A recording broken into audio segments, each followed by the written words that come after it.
paus itu? Apa? Tidak ada. Saya Apa yang tidak, harus memberikan kebaikan paus itu? tidak ada hubungannya dengan saya. Itu kisah yang terjadi kepada Nabi Yunus. Kalau sesuatu, ya bang, kalau sesuatu ditandai berjasa, pasti ada penghargaan, ada pemberian. Ya, apa yang diberikan Kalau aku Yunus percaya kepada saya? ikan paus itu Apa-apa? berjasa, Apa? kenapa tidak ada pemberian jasanya? Apa yang Nabi Yunus berikan kepada saya dengan dia diselamatkan ikan paus apa? Surga gitu. Tidak seperti ente. Anda mendapatkan surga akibat Tuhan Anda disalib oleh setan. Beda. Berarti abang nggak mendapatkan pelajaran kesabaran tentang Nabi Yusuf. Apa hubungannya? Nabi Muhammadku yang mengajarkan saya tentang kesabaran. Saya mendapatkan apa gitu? Enggak Sedangkan itu ada. abang yakin sendiri juga. Enggak ada hubungannya, jangan ke sono. Emang Nabi Yunus yang mengajarkan saya mengaji, Nabi Yunus yang mengajarkan saya sholat, Nabi Yunus yang mengajarkan saya tentang Allah, tentang Tuhan saya, kan tidak. Jangan kemana-mana pergi. Tapi dari kejadian itu juga kalian pelajari tentang kesabaran. Jangan Anda karena sudah menemukan maksudnya diri dari situ Anda juga kalian sebagai pelajari tentang kesabaran, orang kan? yang punya utang budi kepada iblis, sampai Anda itu menginginkan saya pun demikian. Sorry. Tak ada hubungannya dengan saya. Sekarang Anda menyadari bahwa penyaliban itu adalah abang rekayasa mengambil pelajaran iblis. nggak dari kejadian itu? Agama abang mengambil pelajaran nggak dari kejadian itu? Tapi tidak menebus dosa saya, Yunus. Bukan masalah menebus dosa itu. Ya, nah, di situ Abang mengambil pelajaran nggak poinnya. dari situ? Poinnya di situ. Poinnya di situ. Abang ngambil pelajaran nggak? Jadi tentang penyaliban Yesus itu juga mengajarkan pengajaran sebenarnya, bang. Ya, pengajaran betapa bodohnya orang yang mengatakan bahwa Yesus itu adalah tumbal untuk dosa-dosa mereka. Itu pelajarannya. Sekarang bukan di situ poinnya. Anda sebagai seorang Protestan menerima akibat penyaliban, Anda masuk surga. Siapa yang menyalibkan Yesus? Iblis. Berarti iblis menghadiahkan keselamatan kepada Anda. Juru selamat Anda iblis, bukan Yesus. Sampai sini paham? Jadi kalau saya bilang Anda percaya dengan orang yang sudah meninggal, sedangkan dia saja meninggal, nggak ada urusan. Anda percaya? Dia menghadiahkan saya Al-Quran. Dia tidak menghadiahkan saya dengan kematiannya. Iya, karena Yesus mati, dibunuh oleh iblis, Anda selamat. Nggak ada urusannya. Anda tahu. Dia juga selamat. Ya, itu nggak ada urusannya dengan saya itu. Yang menjadi permasalahan di sini. Sekarang dosa-dosa Anda ditebus melalui apa? Jawab. Penyaliban. Nah, siapa yang menyalibkan Yesus? Iblis. Berarti iblis berjasa di dalam menyalibkan Yesus. Anda menerima hadiahnya. Oke. Nah.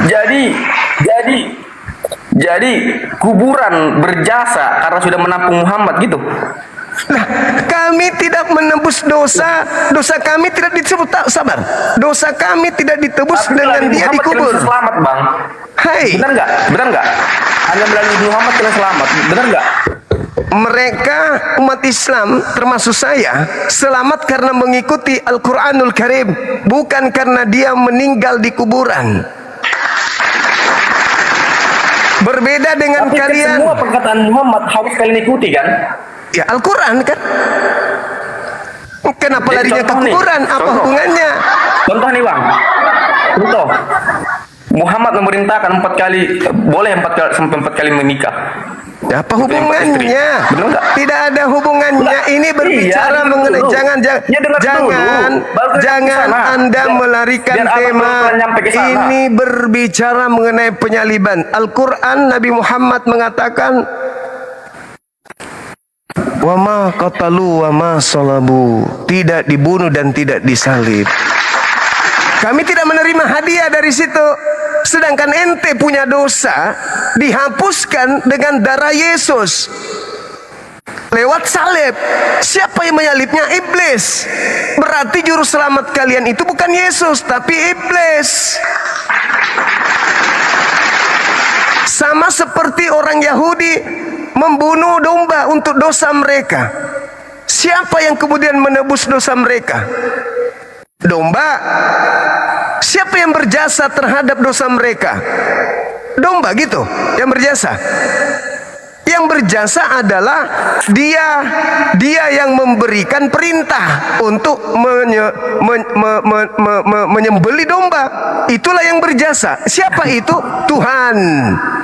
Imamat 1 nomor 2.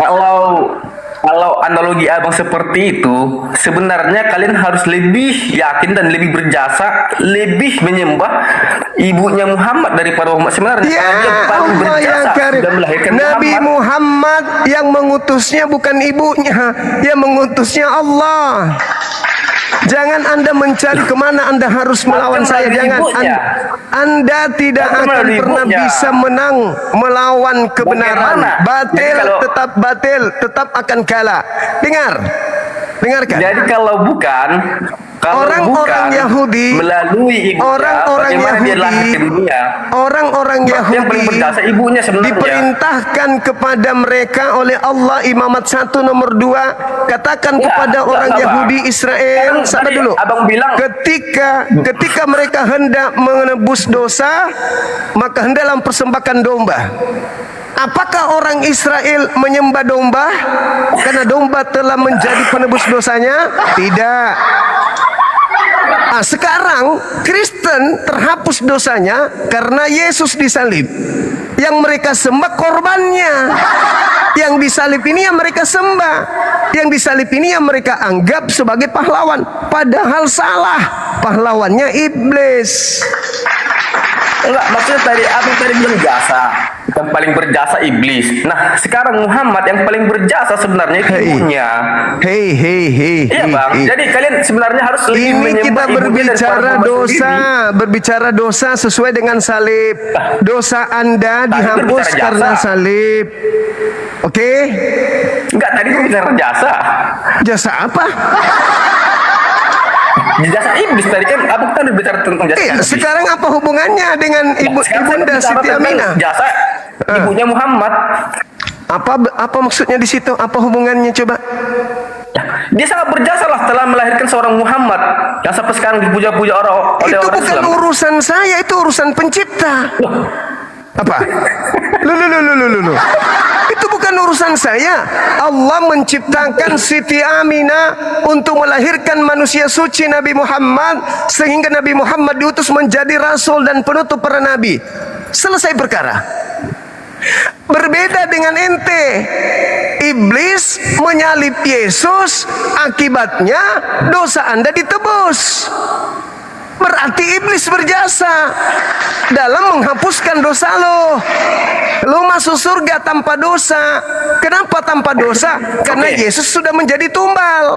Siapa yang menumbalkan? Iblis. Berarti iblis adalah pahlawan lo. Sekarang yang mencabut nyawa Muhammad itu siapa? Kenapa selalu lari ke nabiku?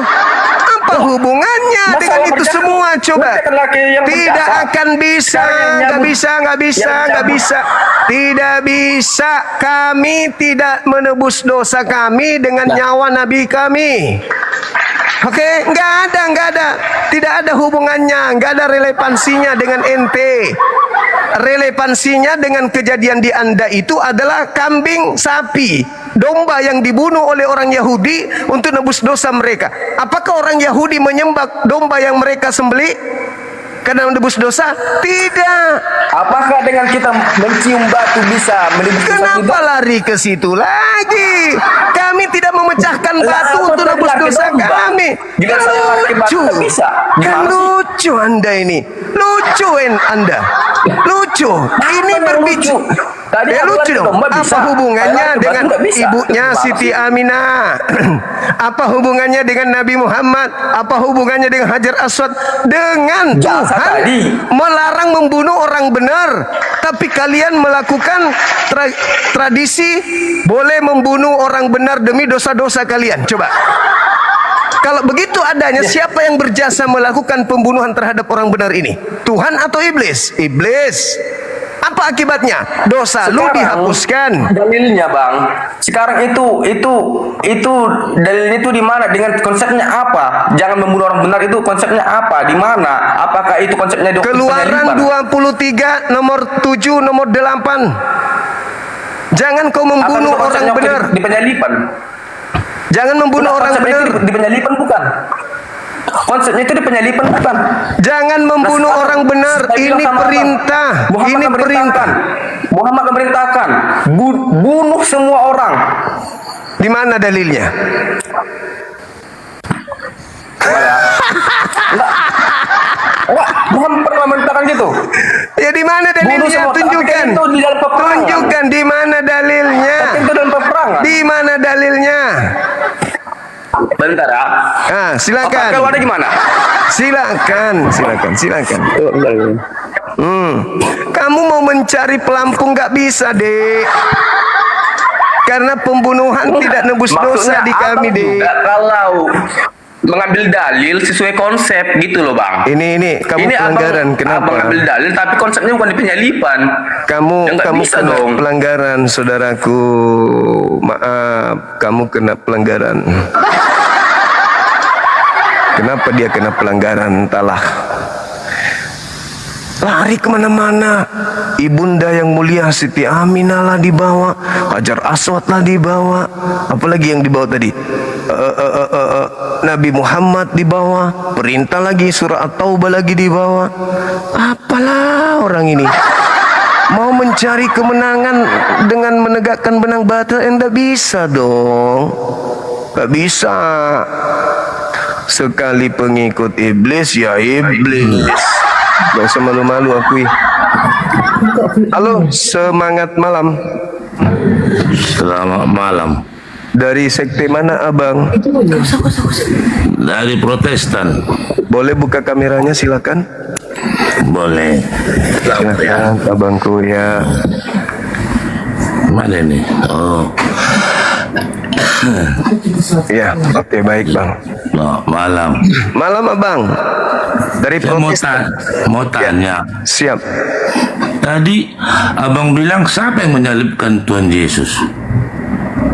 Iblis. Bukan orang Farisi. Nah, karena mereka sudah dipengaruhi oleh iblis. Gak ada dibilang dipengaruhi. Yang penting yang secara praktek yang menyalibkan Tuhan Yesus orang Farisi. Karena iblis. Tidak ada karena di situ. Loh, jangan Anda memaksakan keadaan dong. Coba Anda Tidak baca ada dibuat di situ karena iblis. Baca Yohanes 8 nomor 37 sampai 44. Mereka yang ingin membunuh Yesus adalah mereka anak-anak iblis yang ingin melakukan kehendak Bapaknya. Dalil dong, Bang. Dalil. Yang membunuh Yesus orang Farisi. Anak-anak iblis. Titik. Orang Farisi nggak ada anak iblis. Orang Farisi itu anak iblis rupanya. Anda baca Yohanes 8. Makanya Yesus mengatakan selalu apa? Waspadalah kepada orang Farisi, waspadalah kepada ragi Farisi, waspadalah. Bukan iblis. Yang pasti yang dibilang di situ, oh Tuhan Yesus disalibkan oleh orang Farisi. Karena sudah terpengaruh iblis. Tidak mau tahu aku di situ. Ya, yang penting yang menyalibkan Yesus orang Farisi. Saudaraku, tidak mungkin iblis datang ke situ yang menyalib. Pasti melalui orang yang sudah kerasukan iblis. Itu fakta. Tidak ada di situ dibuat karena penting Tuhan Yesus disalibkan oleh orang Farisi. Pengaruh iblis. Tak ada dibilang di situ. Saya kasih dalil. Tunjukkan dulu. Yohanes 8:37. Buka dulu situ. Yohanes 8:30.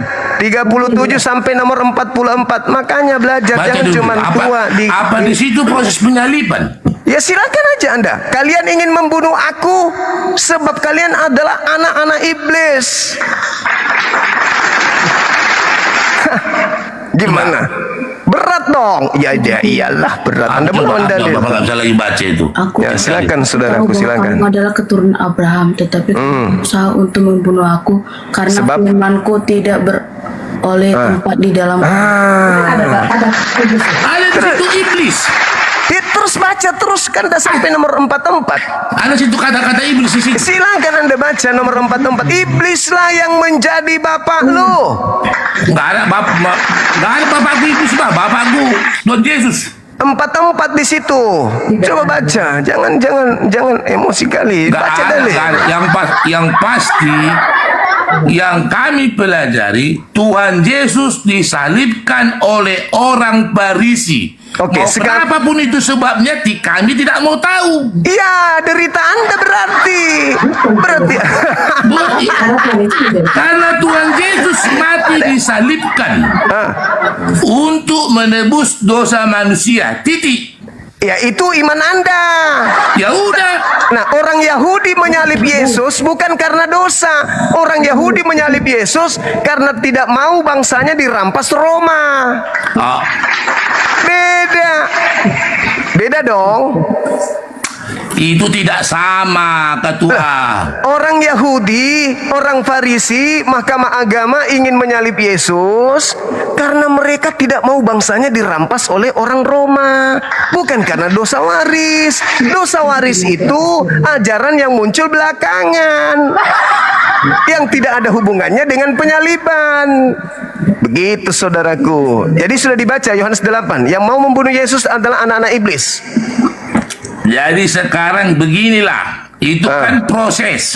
Ya, proses. Ya, terus. Kalau ku dengar tadi cerita kalian analogi analog. Sudah. Ya. Cerita kematian Tuhan Yesus itu tidak bisa dianalogikan dengan yang lain. Kenapa aku bilang?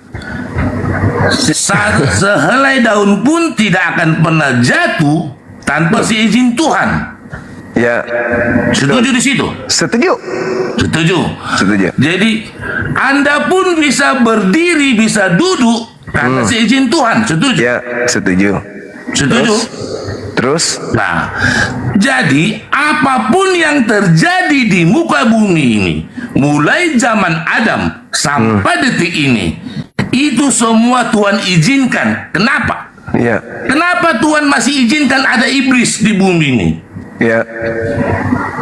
Ya karena Tuhan izinkan iblis itu ada. Berarti Tuhan mengizinkan penyaliban terjadi. Ya karena tujuan dia untuk menebus dosa manusia. Kata siapa? Loh, kan firman kan bilang, aku mati untuk menebus dosa manusia.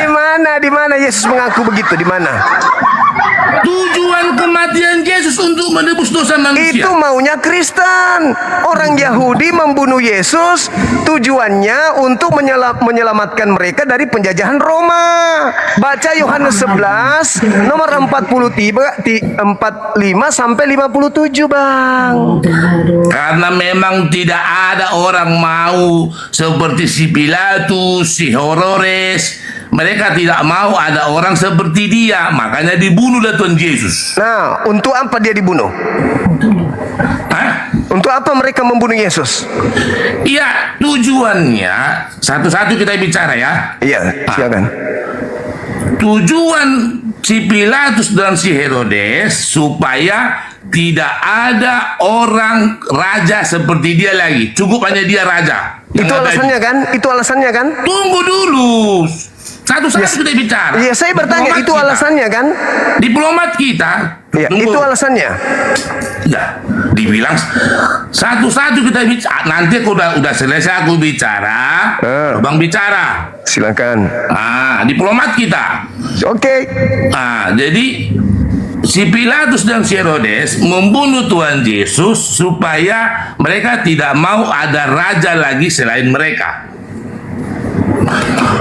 Nah, itu pertama. Itu tujuan mereka.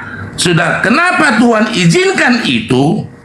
Itulah cara Tuhan untuk menebus dosa manusia. Kenapa Tuhan izinkan dia disalib?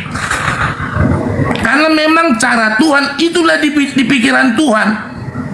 Dengan cara begini aku mati untuk menebus dosa manusia. Kenapa Tuhan nggak berpikir dengan cara lain laku matinya untuk menebus dosa manusia? Kenapa harus disalibkan? Itulah dulu. Karena memang Tuhan mengizinkan itu semua terjadi. Saya tanya ulang lagi. Orang-orang menyalib Yesus karena dosa atau karena tidak mau bangsanya dirampas Roma? Karena si Pilatus dan si Herodes, karena kan Tuhan Yesus mengaku dia Tuhan.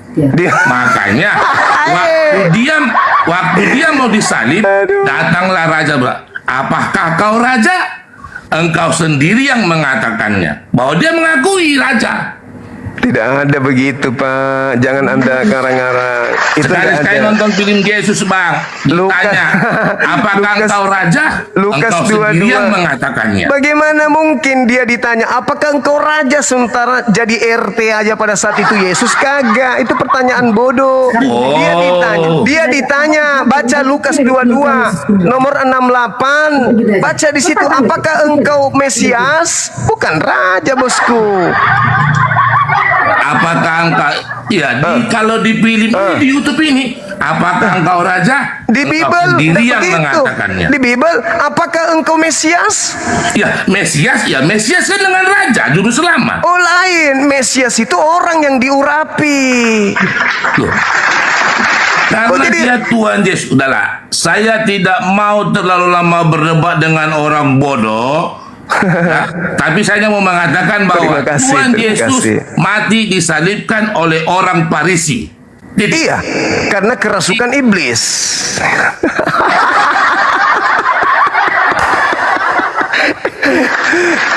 Allahu Akbar, Masya Allah. Matius 27:18, orang Farisi menyerahkan Yesus disalib karena dengki. Mereka orang-orang jahat. Mereka orang-orang jahat yang ingin menyalib Yesus. Kenapa mereka disebut orang jahat? Ya karena sudah kerjasama dengan iblis. Penyalib itu adalah orang-orang jahat. Baca Matius 23 nomor 32, 33 sampai 36. Apa kata Yesus? Bagaimana mungkin engkau, wahai ular-ular, wahai keturunan ular beluda, bisa meloloskan diri dari api neraka jahanam? Apa sebabnya? Ya karena kau telah menyalibkan orang-orang suci. Mereka berkongsi dengan iblis sampai mereka ingin membunuh Yesus. Jangan sakit hati, itu fakta. Maka kalau tadi saudara kita mengatakan bahwasanya orang-orang Farisi, itu sama halnya Anda sudah mengatakan bahwa penyaliban itu adalah rekayasa iblis. Rekayasa iblis. Anda baca Yohanes 11 nomor 45 sampai 57. Baca itu. Baca, dalami, selami, pikirkan, renungkan. Jangan Anda cuma beragama doktrin, dogma. Baca baik-baik dengan hati, lembutkan hati Anda. Ternyata Yesus disalib itu bukan karena tembus dosa.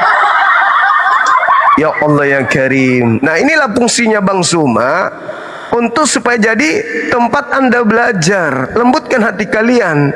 Jangan keras hati. Jangan karena kita beda akidah Anda benci kepada Bang Suma. Padahal saya mengurai data yang ada di Bible. Apa yang ada di Bible, kalau salah tolong tegur, luruskan yang mana yang benar. Ada nggak yang salah yang saya buat terkait dengan Bible ini? Kalau ada yang mana yang salah, justru Anda yang merubah-rubahnya. Lebih percaya ke YouTube daripada ke Bible itu sendiri. Iya. Ya, silakan Anda tanggapi. Keren Boneng, keren. Hajar terus Boneng. Apalagi nih? Anda keren Boneng. Gitu aja terus. Kalau mau diskusi, Anda keren, ayo. Boneng. Asli. Anda keren. Ya, alhamdulillah. Memang itulah tujuanku datang, untuk membersihkan orang-orang kafir dari Yesus. Kami datang untuk membersihkan Yesus dari orang-orang kafir. Fitnahan-fitnahan terhadap Yesus kami bersihkan. Jangan marah. Kalau saya salah, luruskan. Gak usah emosi, gak usah jengkel dan seterusnya. Begitu.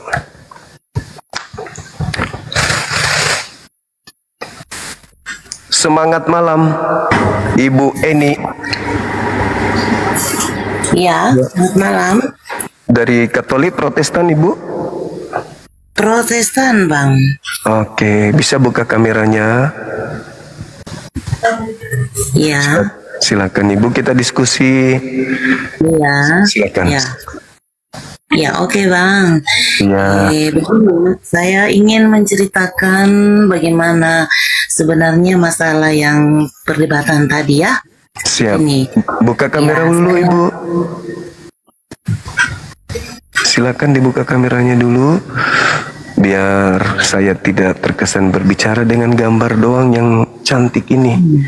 Silakan. Gimana ya? Bisa dilihat? Belum. Coba saya kirim permintaan lagi. Oke. Oh, 30 detik lagi baru bisa. Silakan.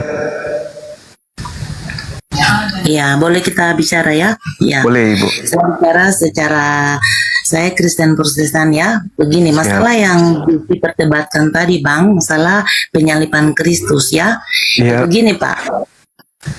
Menurut Bible kami, ketika Adam dan Hawa jatuh dari dosa, hubungan Allah itu Tritunggal, Allah itu Esa, Allah itu tidak dilihat ya. Tuhan Allah itu sudah jatuh dalam dosa Adam dan Hawa. Hubungan manusia jatuh di dalam dosa itu waktu makan buah ya, sama ajaran kita Muslim sama Kristen ya. Ya, terus Ibu.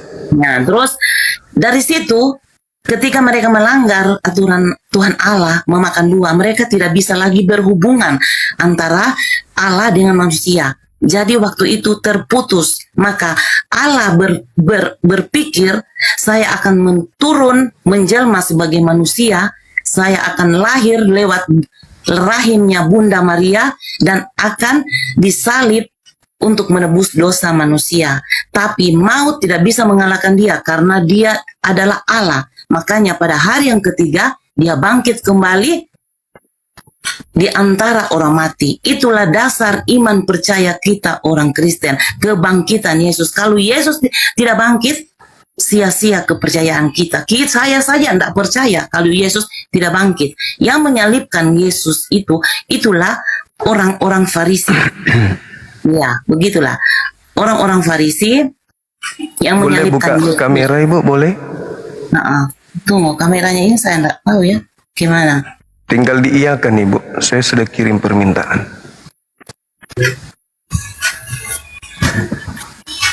Mana ya?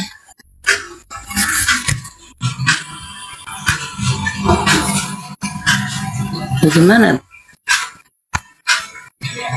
Ya begini ya, sudah. Siap, sudah Ibu. Iya, jadi ketika Hawa dan Adam jatuh dalam dosa, hubungan manusia dengan Allah itu sudah terputus, Bang. Jadi lewat Allah berpikir bagaimana caranya saya akan mendamaikan dunia. Makanya lewat perantaraan Yesus Kristus, dia menjelma menjadi anak manusia, dia lahir. Dia menubuatkan dirinya bahwa dia akan lahir lewat Bunda Maria.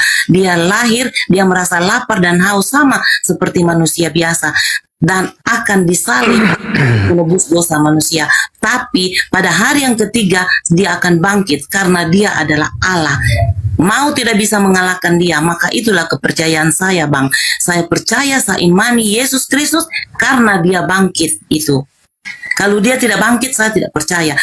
Kristen, dasar iman Kristen adalah kebangkitan Yesus Kristus. Begitu, Bang.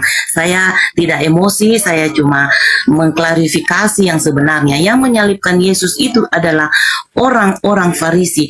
Dan dasar penyaliban Yesus itulah akan mendamaikan dunia lewat perantaraan Yesus Kristus. Maka hubungan kita sampai detik ini lewat sembahyang, lewat doa orang Kristen, lewat doa orang Kristen, lewat doa orang Muslim, kita bisa sembahyang, kita bisa berdoa, kita bisa gereja, itu karena darah Yesus di Golgota. Tapi pada hari yang ketiga dia bangkit kembali, naik ke surga dan akan datang ke dunia, Bang, untuk menyelamatkan manusia di hari kiamat nanti. Dia tidak berseru untuk umatnya untuk menyelamatkan dia, tapi kalau Tuhan kami Yesus Kristus, dia yang akan datang untuk menyelamatkan manusia yang berdosa, bukan umatnya yang berseru untuk menyelamatkan dia, tapi Tuhan kita Yesus Kristus yang akan datang berjanji untuk menyelamatkan saya dan Anda. Itulah Oke. Berarti dalam hal ini iblis begitu berjasa terhadap ibu, karena dari sejak Adam sampai kepada Yesus turun sebelum penyaliban, manusia tidak pernah bisa berdamai dengan Tuhan. Tetapi karena iblis, iblis manusia jatuh di dalam dosa. Makanya hubungan waktu dulu-dulu itu Pak, di zaman Yahudi itu, hubungan Allah dengan manusia itu kontan Pak. Kontan secara langsung dibilang. Abraham saja kan Tuhan bilang engkau akan mempersembahkan anakmu, tapi diganti dengan seekor domba. Ibrahim kalau masalah. Gantian Jadi, kita Bu ya. Tapi karena manusia jatuh dalam dosa di Taman Eden, hubungan manusia itu putus dengan Allah. Makanya Allah di surga berpikir, saya akan turun ke dunia, mendamaikan dunia lewat kelahiran saya, Yesus Kristus. Baik. Pada Natal. Saya sudah mendengarkan Ibu, giliran Ibu mendengarkan saya. Iya. Jadi dari Adam sampai ke Yesus sebelum disalib, Tuhan tidak pernah berdamai dengan manusia. Lalu terjadilah ketika jatuh dalam dosa, dia sudah tidak bisa berhubungan dengan Allah lewat doa atau apapun. Karena manusia sudah berdosa. Gantian kita Ibu ya. Jadi begitu dahsyatnya kejadian itu. Nah, terjadi huru-hara kemudian di abad pertama. Di dalam Yohanes 6:70 Yesus berkata, bukankah aku yang memilih engkau yang 12 orang ini, dan satu di antaramu adalah iblis, Yudas. Yang kedua, kita lihat di dalam Markus 14, imam kepala mahkamah agama bersekongkol untuk melakukan tipu muslihat demi untuk membunuh Yesus. Yang kedua, di dalam Matius 26 nomor 4, imam kepala dan juga orang-orang Farisi berunding untuk merencanakan tipu muslihat demi membunuh Yesus. Di data Matius 26 nomor 59, imam kepala mahkamah agama bersepakat melakukan kesaksian palsu untuk membunuh Yesus. Yohanes 13 Yohanes 13 nomor 2, iblis pun ikut terlibat merasuki Yudas demi untuk menyalibkan Yesus.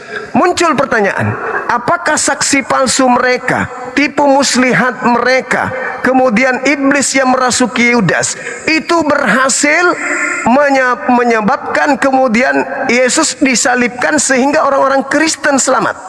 Apakah upaya kesaksian palsu, tipu muslihat dan kerasukan iblis ini berhasil dalam menyalibkan Yesus? Silakan. Iya. Berhasil atau tidak? Ya, soal berhasil. Itulah darah di Golgota, tapi berhasil. Tapi memang itu bukan soal berhasil dengan tidak berhasilnya. Itu memang sudah dinubuatkan oleh Allah. Bahwa dia akan mati. Tapi pada hari yang ketiga dia bangkit kembali, naik ke sorga untuk datang kedua kali untuk menyelamatkan saya dan Anda. Berarti ketika upaya-upaya mereka termasuk iblis ini berhasil, apa yang kita ucapkan kepada iblis yang telah menyalibkan Yesus sehingga ibu dan teman-teman Kristen lainnya selamat? Apa yang Anda harus lakukan kepada iblis? Berterima kasih atau mengutuk iblis? Maksudnya bagaimana, Pak? Kan iblis berjasa menyelamatkan Anda. Bayangkan dari Adam sampai kemudian abad pertama Yesus sebelum disalib, Tuhan tidak berdamai dengan manusia. Tidak bisa doa-doa manusia diterima karena masih jatuh di dalam dosa. Kemudian iblis mengambil peran, merasuki Yudas, berperan kepada imam kepala, memberikan kemudian nubuatan agar Yesus bisa dibunuh. Mereka membuat tipu muslihat, kesaksian palsu, bersekongkol membunuh Yesus, dan berhasil. Berarti mereka sangat berjasa mendamaikan antara Tuhan dengan manusia. Betul? Itu Pak, begini Bang, soal berhasil itu memang bukan berhasil, itu sudah dinubuatkan bahwa dia akan mati di kayu salib untuk mendamaikan dunia, karena darahnya manusia sampai sekarang bisa berdoa, bisa berkomunikasi dengan Allah lewat doa. Kalau bukan karena darah Yesus tertumpah di Golgota, kita sekarang tidak ada artinya untuk sekarang ini. Bisakah darah Yesus tertumpah tanpa iblis? Iblis itu ada di mana-mana, lewat ular. Bukan. Bisa tidak Yesus tumpah darahnya tanpa iblis bekerja? Itu bukan soal tumpah darah karena iblis bekerja. Lalu bagaimana caranya Yesus tumpah darahnya tanpa iblis? Itu sudah bunuh diri. Iya, berarti nubuatan itu melibatkan iblis sebagai eksekutor. Nubuat itu beda dengan iblis, Pak. Loh, bagaimana ceritanya nubuatan itu bisa tergenapi kalau tidak ada iblis yang sebagai eksekutor? Dalam kitab kita tidak ada dibilang iblis itu tidak ada, Pak. Tidak ada, tadi Bang. data yang saya bacakan itu apa? Itu memang tersalibnya Yesus di kayu salib itu memang sudah nubuat. Ya, nubuat yang eksekutornya iblis. Iblis itu kan memang bekerja di mana saja, kapan saja, lewat apapun. Dia dinubuatkan eksekutornya iblis. Maksudnya bagaimana masalah iblis dengan nubuat ini? Dia itu sudah dinubuatkan memang untuk mati di kayu salib. Mati dan pelaku pembunuhan iblis. Orang-orang Farisi yang membunuh itu bekerja sama dengan iblis. Bagaimana Anda tahu dia bekerja sama dengan iblis? Iblis ini tipu muslihat itu pekerjaan iblis. Kesaksian palsu itu kerja iblis. Membunuh orang yang benar itu kerjaan iblis. Dan Pilatus mengatakan dalam Matius 27 nomor 18, orang-orang Yahudi, ahli Taurat, orang Farisi, mahkamah agama, imam kepala menyerahkan Yesus untuk disalib karena dengki. Maksudnya karena dengki itu memang pada zaman itu Herodes memang dengki karena nubuat Yesus dengan pengajaran Yesus, mereka memang merasa iri karena waktu itu Yesus dinubuatkan dia sebagai raja. Maka mereka berkongkol-kongkol membunuh Yesus, betul? Masalah untuk pembunuhan itu memang sudah dinubuatkan. Iya, terserah. Tapi mereka berkongkol membunuh Yesus, betul? Bagaimana berkongkol membunuh Yesus? Bagaimana nubuatan itu bisa tergenapi kalau tidak ada pelaku pembunuhan? Karena itu memang sudah dinubuatkan, Pak. Oke, berarti iblis pelaku firman.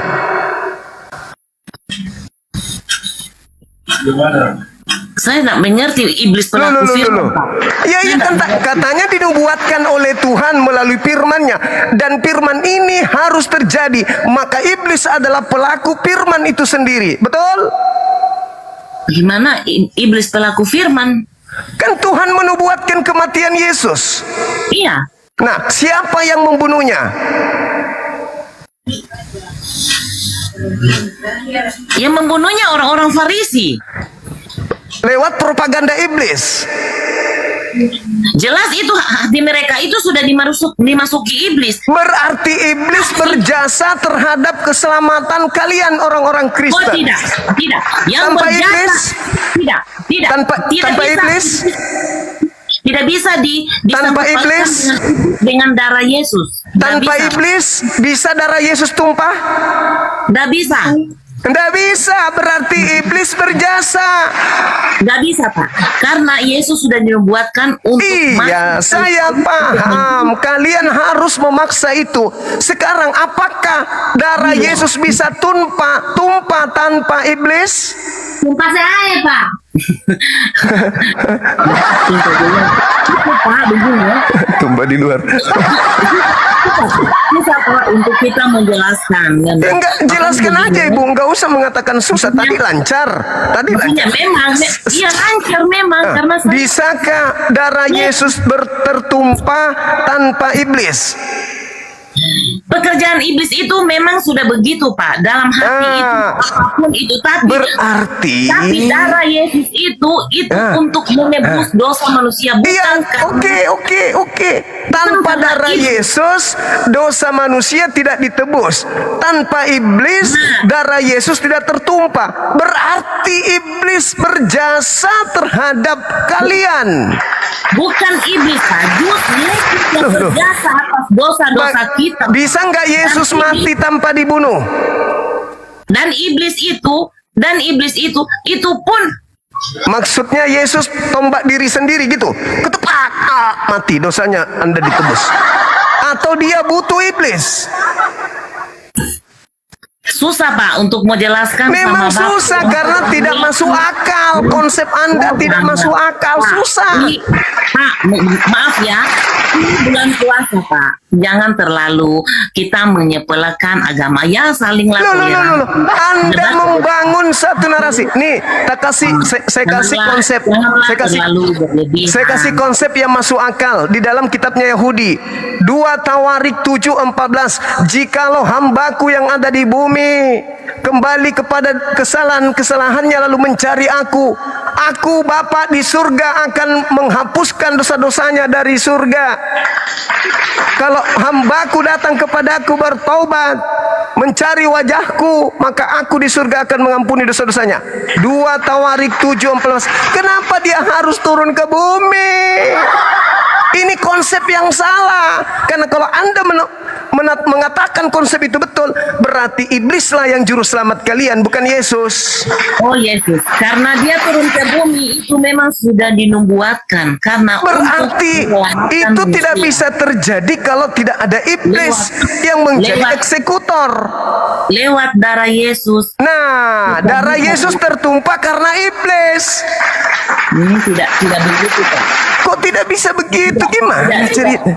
Tidak begitu Pak. Berarti Yesus bunuh diri. Tidak begitu Pak. Memang Yesus bunuh diri. dibuatkan Yesus untuk mati untuk menebus dosa manusia. Berarti iblis pelakunya, eksekutornya. Berterima kasihlah kepada iblis karena Yesus mengatakan dalam Yohanes 8. Ya, dalam kitab itu diakui kan Iblislah yang menjadi bapakmu. Karena dia Allah, maut tidak bisa mengalahkan dia. Makanya pada hari yang ketiga dia bangkit kembali dan naik ke surga. Iblis sudah berhasil membunuhnya. Urusan dia bangkit, tidak bangkit, dia dibunuh, ditumpahkan darahnya. Iya. Nah, Yang membunuh itu kan berarti berjasa iblisnya. membunuh itu memang kan dia akan mati di kayu salib. Tidak mungkin dia mati cuma Kesetom listrik. langsung mati begitu. Karena memang sudah dinubuatkan Pak. Iya, Dia justru akan mati. karena itu kalau Anda mengatakan itu nubuatan Tuhan, berarti Tuhan sudah merancang iblis terlibat di dalam tragedi tersebut. Dengan kata lain, keselamatan Kristen itu juga adalah upaya iblis di dalamnya. Makanya pada penyaliban Yesus di kayu salib tiga penjahat yang di sampingnya itu, penjahat yang pertama mengatakan, kalau engkau anak Allah, selamatkan saya dan diri Anda saat ini. Dan yang kedua penjahat yang kedua berbicara, hari ini juga bersama di Firdaus. Nah, tapi bohong. ini menurut Anda. Pertanyaan saya, apakah betul orang itu ke Firdaus hari itu? Menurut Anda. Ini aku tanya kepada Anda, apakah betul orang itu ke Firdaus hari itu juga?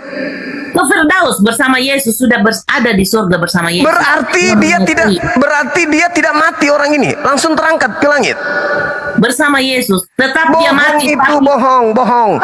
Karena setelah kejadian penyaliban, Yesus masih melata di bumi 40 hari lamanya. Tidak langsung ke Firdaus.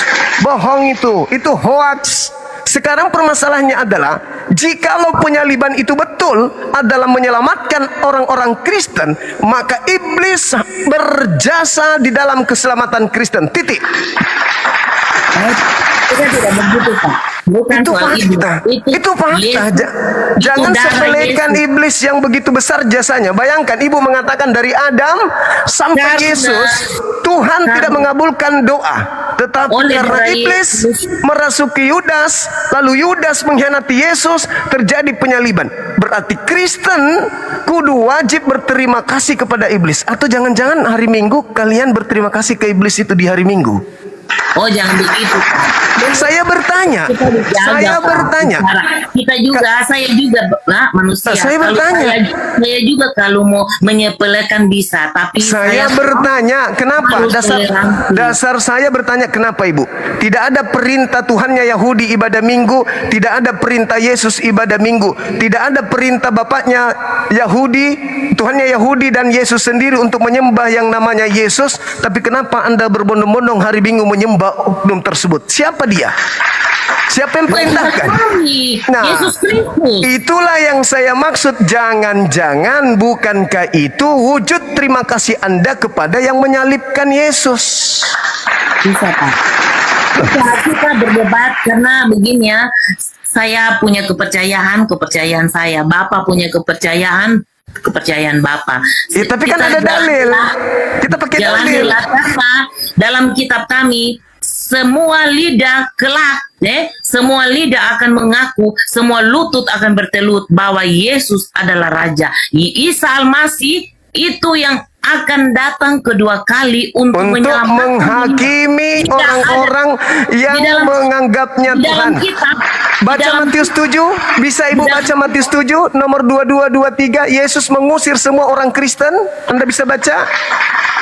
Di dalam kitab Matius 7 dan diakui seluruh kitab, semua kitab diakui Matius 7 Isa Al-Masih yang akan datang kedua kali. Memang dia menjadi hakim karena ada terdakwa, yang terdakwa Kristen.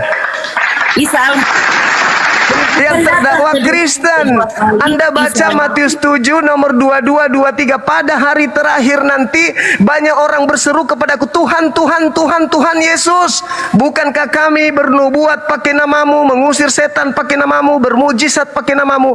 Saat itulah aku Yesus berkata kepada mereka, enyahlah daripadaku, aku tidak mengenal kalian, kalian semua adalah pembuat kejahatan. Pertanyaan saya, siapa yang bermujizat, bernubuat, mengusir setan pakai nama Yesus? Islam atau Kristen yang diusir? Jawab Ibu. Ayo Pak, lagi baca orang punya Oke, silakan. Jadi begitu saja, Pak. Saya cuma mengatakan yang sesuai iman saya, Bapak juga sesuai Bapak punya iman, kita saling toleran. Salam waras, salam waras. Nah, selamat malam. Saya dari Poso, Pak. Saya dari Poso. Sama-sama Sulawesi berarti kita, Ibu. Sehat selalu, Ibu. Ya. Makasih sama-sama Ibu Eni. Ya.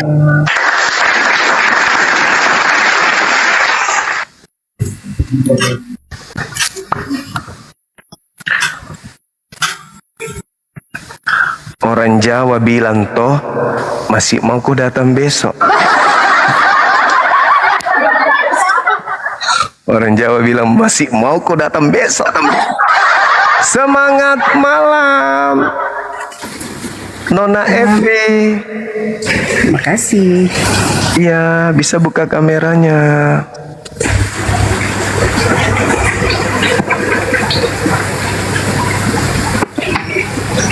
Selamat malam Pak Jumat. Ya, Ibu dari Katolik Protestan? Protestan, Pak. Protestan. Ibu sudah menyimak diskusi kami barusan. Bisa buka kameranya? Oke. Sudah, saya sudah menyimaknya. Oke. Gimana tanggapan Ibu? Mungkin ada yang salah dari argumentasi saya, silakan. Kalau bilang salah, saya hanya banyak menyimak, tapi ingin memperbaiki aja, Pak. Silakan. Jadi tadi kan banyak pertanyaan juga yang tadi dijawab sama Ibu itu, mungkin karena dia nggak bisa menjawab dengan lebih lengkap untuk menjawab apa yang diingini oleh Pak Juma sendiri gitu. Ya, siap. Jadi tadi saya sedikit menyimak bahwa Yesus mati itu karena atas andilnya berkat karena dari iblis gitu. Jadi kematian Yesus itu bukan karena Yesus mati bukan karena salah satu dari bukan satu-satunya yang membuat kita menang ya, tetapi karena Tuhan Yesus pada waktu Yudas merencanakan untuk kematian Tuhan Yesus, pada saat itu di malam di mana mereka mau melaksanakan perjamuan malam itu bersama-sama dengan 12 muridnya, Yesus sebenarnya sudah tahu bahwa yang akan berkhianat itu adalah Yudas Iskariot. Dia tahu tentang itu. Tetapi dia membiarkan iblis menguasai Yudas untuk menjual Yesus. Dia membolehkan, karena itu sudah menjadi nubuatan yang sama seperti Ibu bilang itu, bahwa sudah menjadi satu planning daripada Tuhan ketika dia turun ke bumi untuk membayar semua membersihkan dunia untuk pengampunan dosa. Jadi lewat darahnya itu kan sangat mahal. Yesus itu darahnya sangat mahal karena dia pingin supaya manusia dihapuskan dari dosa. Dia caranya harus mati. Jadi Yudas Iskariot itu adalah salah satu yang dia yang mau menjual Tuhan Yesus pada waktu itu gitu. Jadi bukan iblis itu yang menjadi salah satunya tapi Yesus tahu, makanya Yesus membiarkan itu untuk supaya apa yang menjadi tujuan dia hidup turun ke dunia itu menjadi media dari lewat iblis gitu. Karena nggak mungkin lewat manusia, karena hidup kita di dalam dunia ini yang mengganggu kita itu adalah iblis. Makanya di dalam Efesus 6 ayat 10 itu coba kita baca bahwa kita di dalam dunia itu harus memperlengkapi hidup kita, diri kita dengan perlengkapan rohani, yaitu karena kita berperang itu kepada udara roh-roh di udara. Roh-roh di udara teria itu iblis. Jadi kita itu dalam dunia itu berperang dengan iblis, bukan dengan manusia gitu. Jadi media itu adalah iblis. Kenapa? Yesus sejak awal pun juga sebelum dia turun ke dunia kan memang kita juga sudah manusia itu juga sudah berdosa.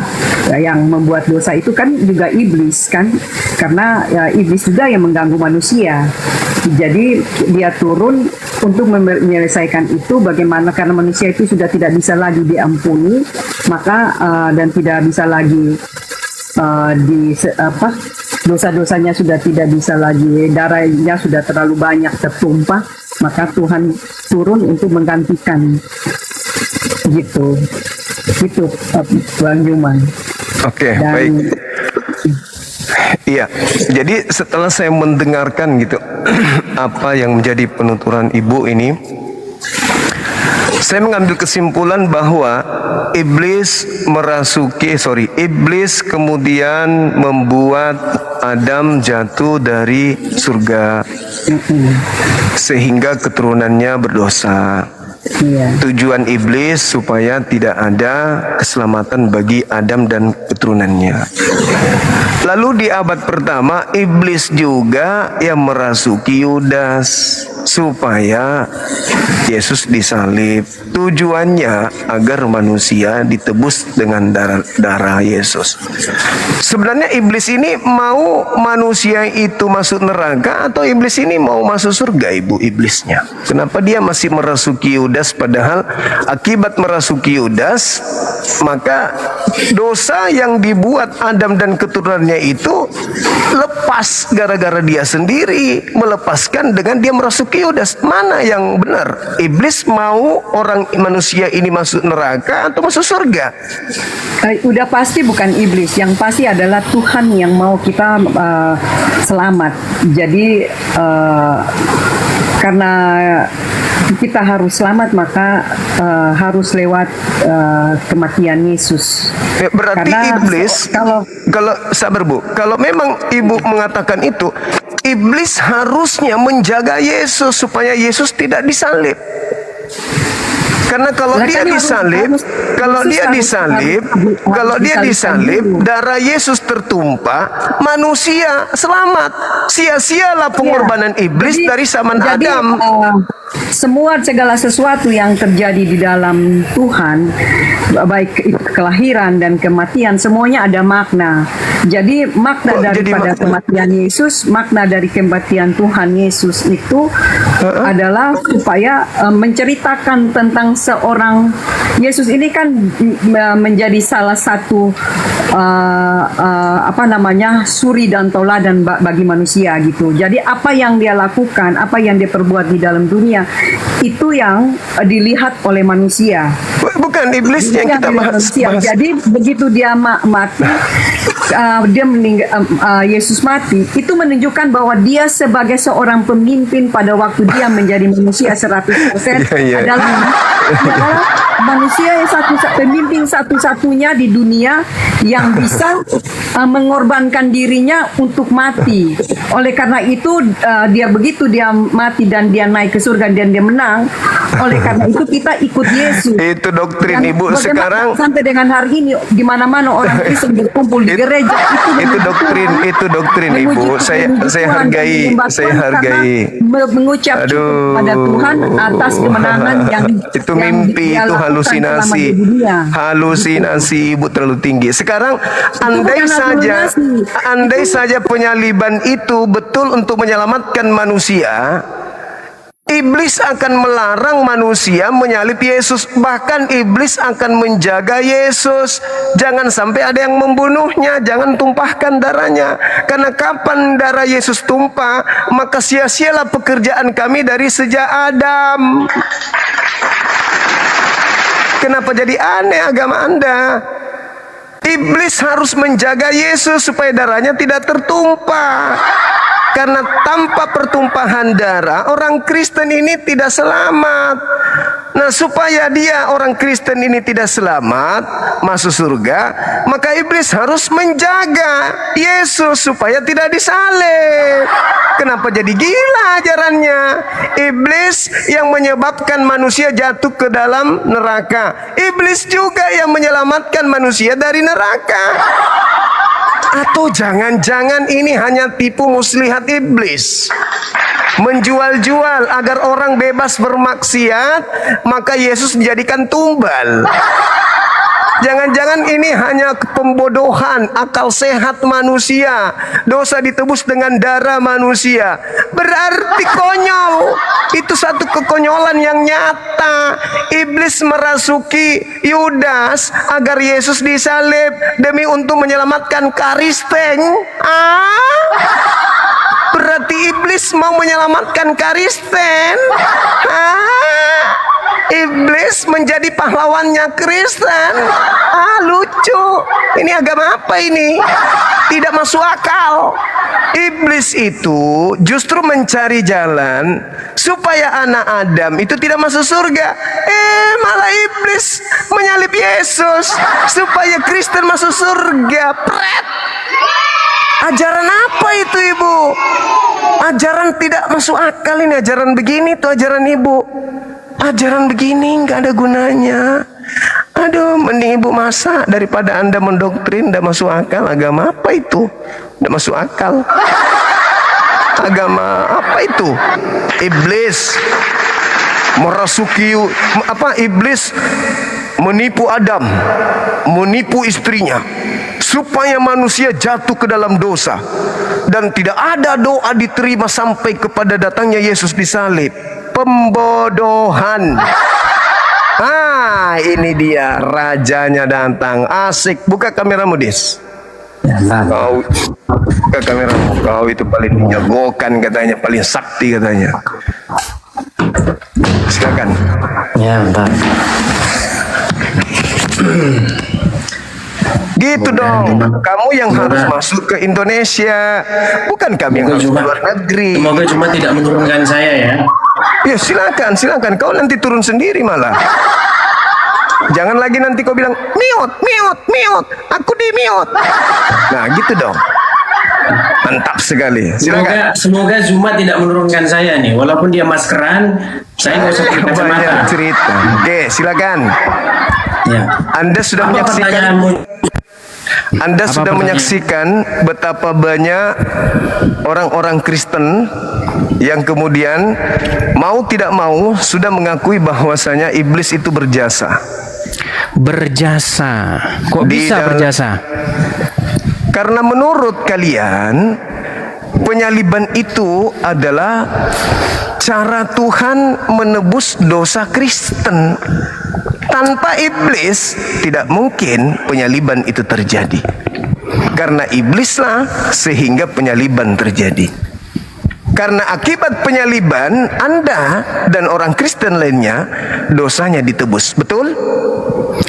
Baik. Kamu janji nanti kalau saya ngomong kamu nggak nurunkan saya? Silakan. Yang penting sesuai dengan tema. Jangan kau kemana-mana. Orang sudah kelabakan. Kau datang ditunggu malah kau bahas. Jadi teman-teman, kalau dia nurunkan saya, bawa tanda dia ketakutan ya. Elah, baik. Silakan. Jadi begini Juma. Yang ingin saya tanyakan kepada kamu. Ya bertanya. Kau boleh saya bicara? Begitu. Dari dulu boleh saya bicara? Begitu kau. Bertanya aja terus. Tadi kau sudah melihat. Sabar dulu. Diam dulu. Kau dari tadi, saya di sini sudah 3 jam lebih loh. Tidak ada seorang orang Kristen yang bisa menjelaskan tanpa harus dia mempertontonkan dirinya terjebak oleh konsep imannya sendiri bahwa iblis adalah pahlawannya Kristen. Datang situ mau bertanya, bukan mau menjelaskan. Katanya kau pakar. Iya, yang saya tanyakan, kenapa kamu menyimpulkan bahwa iblis jadi pahlawan? Karena iblislah penyaliban itu terjadi. Baik. Nah, gitu. Itu saya aja mau ditanya. Saya boleh ngomong lagi? Silakan. Boleh saya ngomong sekarang? Iya, silakan. Baik.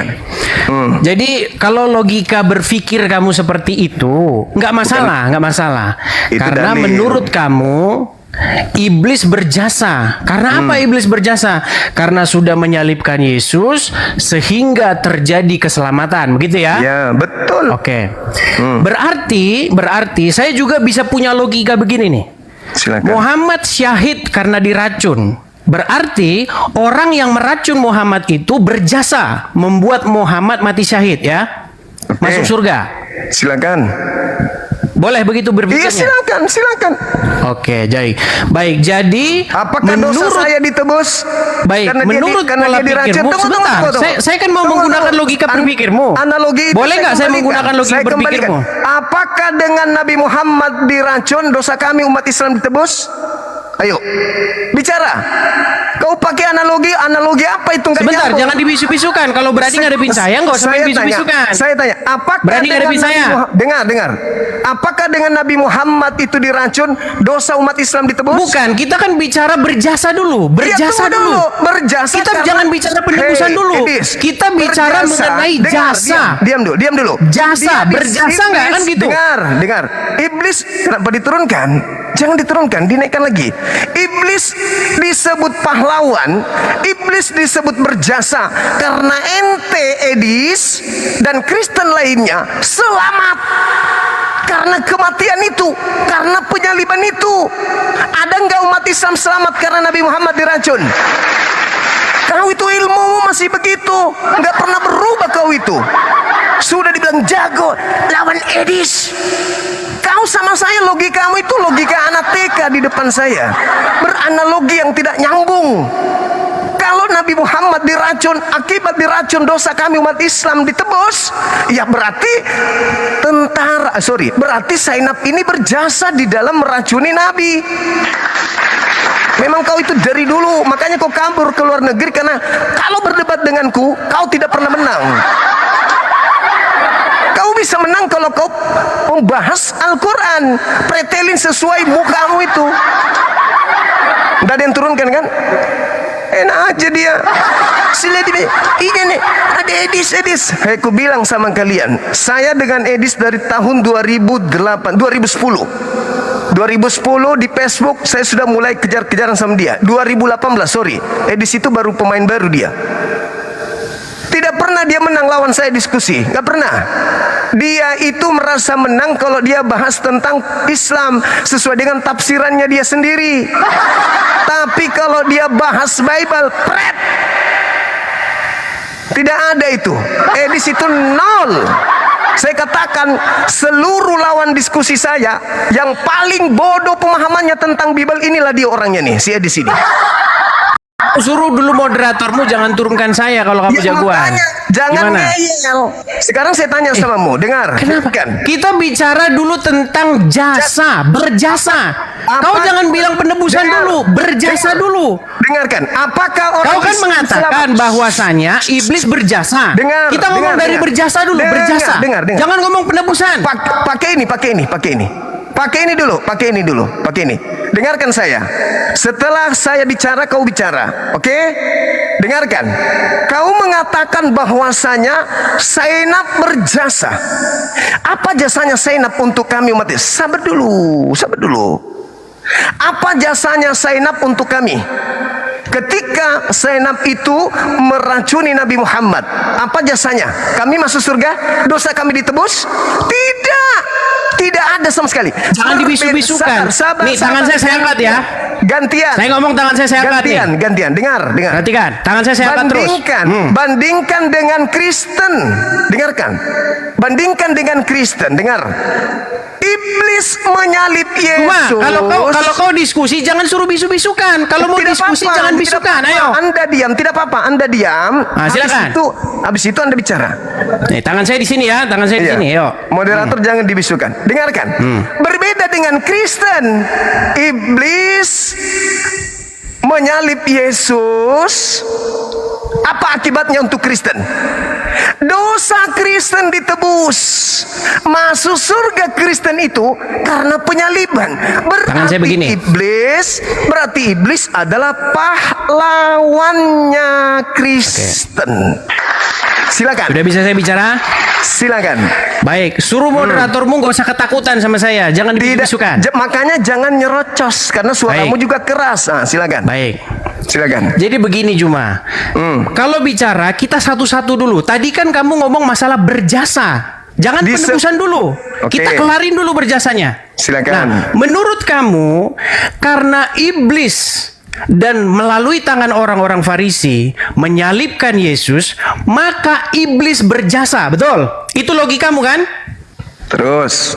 Baik, berarti saya pun akan menggunakan logikamu karena perempuan Yahudi yang meracun Muhammad membuat Muhammad mati syahid masuk surga.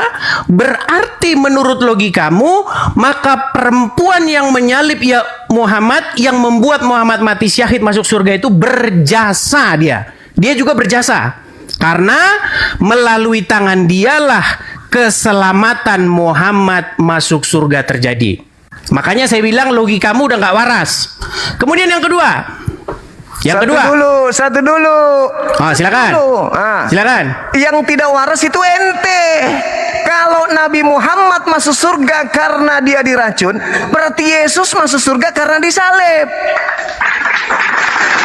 Ini kita berbicara. Tunggu dulu. Ini kita berbicara mengenai umat Islam. Bukan berbicara mengenai Nabi Muhammad dan juga mengenai Nabi Yesus. Bukan. Ini kita berbicara Islam dan Kristen. Apa efeknya untuk Islam ketika Zainab meracun Nabi Muhammad? Apa efeknya untuk kami? Ada untuk nebus dosa kami? No. Bisa saya jawab? Sabar dulu. Sedangkan iblis ketika membunuh Yesus, yang diselamatkan Kristen. Kristen yang dosa-dosanya ditebus dengan darah Yesus. Sedangkan Nabi Muhammad tidak ditebus umatnya karena dia diracun. Analogimu nggak nyambung.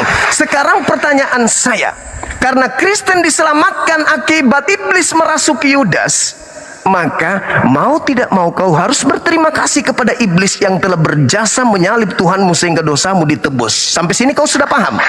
Baik. Nah, silakan. Baik, saya tanggapi. Silakan. Jadi pertama Juma, saya membuat logikamu itu yang tadi yang pertama karena kamu berpikir demikian. Karena menurut kamu iblis melalui tangan orang-orang Farisi menyalibkan Yesus dan terjadi keselamatan, maka iblis berjasa. Itu logikamu. Nah, saya balikan logikamu yang salah itu kepada agamamu sendiri. Berarti perempuan Yahudi yang telah meracun Nabi, dan karena hal tersebut Nabi syahid masuk surga, maka menurut pola pikirmu, maka perempuan Yahudi yang meracun Muhammad tersebut berjasa membuat Muhammad masuk surga. Logikanya harusnya bukan seperti itu. Logikanya salah, Juma. Logikanya begini. Menurut umat Islam, Muhammad syahid bukan karena diracun oleh perempuan Yahudi, melainkan karena keimanannya, melainkan karena dia menjalankan perintah Allah sampai pada matinya. Itulah yang membuat Muhammad diselamatkan, bukan karena diracunnya itu. Perempuan tersebut tidak berjasa membuat Muhammad masuk surga. Itu logika yang benar. Nah, sama seperti pada peristiwa penyaliban. Ya, orang-orang Farisi yang tentu saja dikuasai oleh iblis menyalibkan Yesus. Oke? Nah, apakah mereka patut mendapatkan penghargaan atau hukuman? Tentu hukuman. Karena mereka melakukan itu motivasinya adalah jahat. Nah, sekarang begini. Kamu ini bukan menyerang, saya jawab ya. Kamu bukan menyerang apa yang diimani oleh orang Kristen, tetapi kamu menyerang hayalanmu yang seolah-olah itu diimani orang Kristen. Makanya kamu melakukan strawman argumen. Kamu menyerang argumen kamu sendiri. Dengarkan. Keselamatan itu bukan terjadi di penyaliban. Keselamatan itu terjadi pada kesetiaan dan ketaatan Tuhan Yesus kepada Bapa di surga. Makanya oleh karena ketaatan satu orang, perhatikan ini poinnya, biar kau nggak nyerang argumenmu sendiri. Kau nggak menyerang Kristen, kau menyerang hayalanmu. Dengarkan. Bagaimana keselamatan itu terjadi? Oleh karena pemberontakan satu orang yaitu Adam, maka semua manusia jatuh ke dalam dosa. Oleh karena ketaatan satu orang yaitu Yesus, kesetiaan Yesus yang tidak berbuat dosa, ketaatan Yesus kepada Bapa di sorga, sampai disalibkan pun dia tidak melakukan pelanggaran dan kejahatan. Jadi pada waktu peristiwa penyaliban itu, disitulah tugas Yesus selesai. Makanya kesetiaan Yesus itu yang menyelamatkan. Jadi yang menebus kami, ya, yang membenarkan kami itu adalah karena Yesus setia dan taat sampai mati di kayu salib. Gantian. Silakan. Jadi yang menyelamatkan kami adalah karena Yesus setia. Kamu baca di dalam 2 Korintus. Suruh nanti moderatormu jangan turunkan saya ya. 1 Korintus 15 nomor 7 kamu baca. Ya, silakan baca. Tanpa kebangkitan sia-sialah imanmu dan kamu masih hidup di dalam dosa. Jedar. Tanpa kebangkitan berarti tanpa penyaliban. Tidak mungkin bangkit tanpa disalib. Kalau cuma taat doang Yesusnya, taat, maka kamu masih tetap hidup di dalam dosa. Kamu keahlianmu itu memanipulasi keadaan. Jangan kau bawa di depanku, saya nggak pakai. Satu hal yang perlu kau sampaikan samamu. Ini sudah ketiga kalinya aku bilang. Yang diselamatkan di sini bukan Nabi Muhammad, bukan Yesus, tapi kamu sebagai orang Kristen. Kamu tidak akan selamat kalau Yesus tidak disalib. Harus disalib dulu supaya kamu diselamatkan. Nah, sekarang siapa pelaku penyaliban ini? Kamu sendiri menjawab, iblis. Jangan ingkari itu. Iblis yang menyebabkan penyaliban terjadi. Dengan kata lain, iblis berjasa atas keselamatan kalian. Coba Anda baca di dalam kitab yang saya sajikan, 2 Korintus 10, 2 Korintus 5, nomor 21. Yesus yang tidak mengenal dosa telah dibuatnya menjadi dosa karena Kristen. Itu dalil. Harus Anda akui itu. Jangan Anda tidak mengakui itu.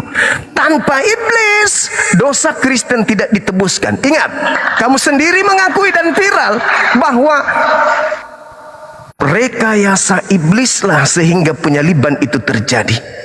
Apa akibatnya? Pertumpahan darah. Setelah penumpahan darah, Kristen diselamatkan. Nah, maukah Anda mengatakan bahwa tanpa penyaliban orang Kristen bisa selamat? Baik. Kasih Saya dalil. jawab ya. Kasih dalil, Baik. silakan. Baik, terima kasih. Jadi kalau mau diskusi yang bagus cuma. Selama diskusinya motifnya jangan bagus. ajarkan saya, jangan ajarkan saya. Tenang. Tadi kan kamu Jangan udah ngomong, ajarkan saya saya. boleh ngomong? Ya silakan. Dewasa dikit lah. Ya, kita nggak ajarin usah kau mereka. ajarkan saya karena diskusi dari tadi bagus. Ngapain Baik. kau lagi? Baik. Kenapa moderatormu tadi nurunin saya? Lah, enggak tahu. Kenapa tanya saya? Ya makanya ajarin dulu, jangan ketakutan. Baik. Karena kamu pada saat Jadi, saya ngomong kau boleh jangan saya sekarang ngomong. bicara? Ya, silakan. Saya sekarang Makanya nggak boleh bicara? Jangan bikin gerakan tambahan, diskusi aja. Baik. Diskusi aja. Baik, dia ketakutan dia. Baik. Loh, Jadi cuma apalah poin ketakutan? Yang lihat takut tuh, itu kalian yang lihat sendiri lari keluar. bagaimana dia takut kalau saya ngomong kan? bilang jangan Tadi dia bikin bicara, gerakan saya diam. tambahan.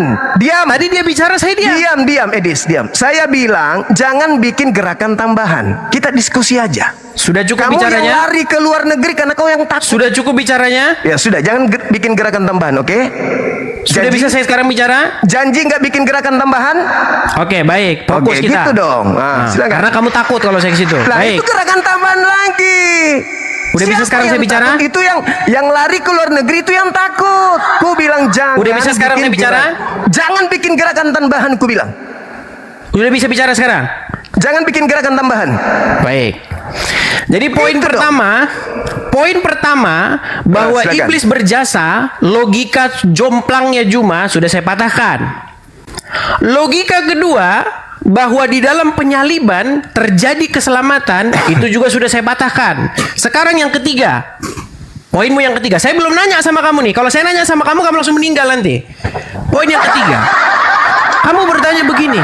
Kalau begitu, kalau tidak ada penyaliban berarti tidak ada keselamatan. Siapa Dalil? bilang? Dalil? Siapa bilang? Dalil? Kan kamu bilang begitu tadi. Dalil, saya kasih dalilnya tadi. Iya, kamu bilang kan tadi begitu. Kamu Kalau tidak ada akan penyaliban, tetap satu gimana? Saya boleh Korintus. bicara nggak ini? Waktu saya menjawab, ngomong nggak ini? dalil 1 Korintus 15:17. Tanpa penyaliban kau masih hidup dalam dosa. Betul tidak? Baik, saya jawab ya. Saya jawab. Dalil, jangan kau bantah dalil. Baik. Silakan. Baik, saya jawab. Jadi teman-teman, seperti begini ya saya bilang. Oleh karena pelanggaran orang-orang Yahudi yang menyalibkan Tuhan Yesus, itu keselamatan sampai kepada bangsa-bangsa lain. Apalagi oleh karena ketaatannya. Itu tertulis ya. Nih, perhatikan. Dikatakan di sini ya, sebentar saya bukakan agak lemot, sabar.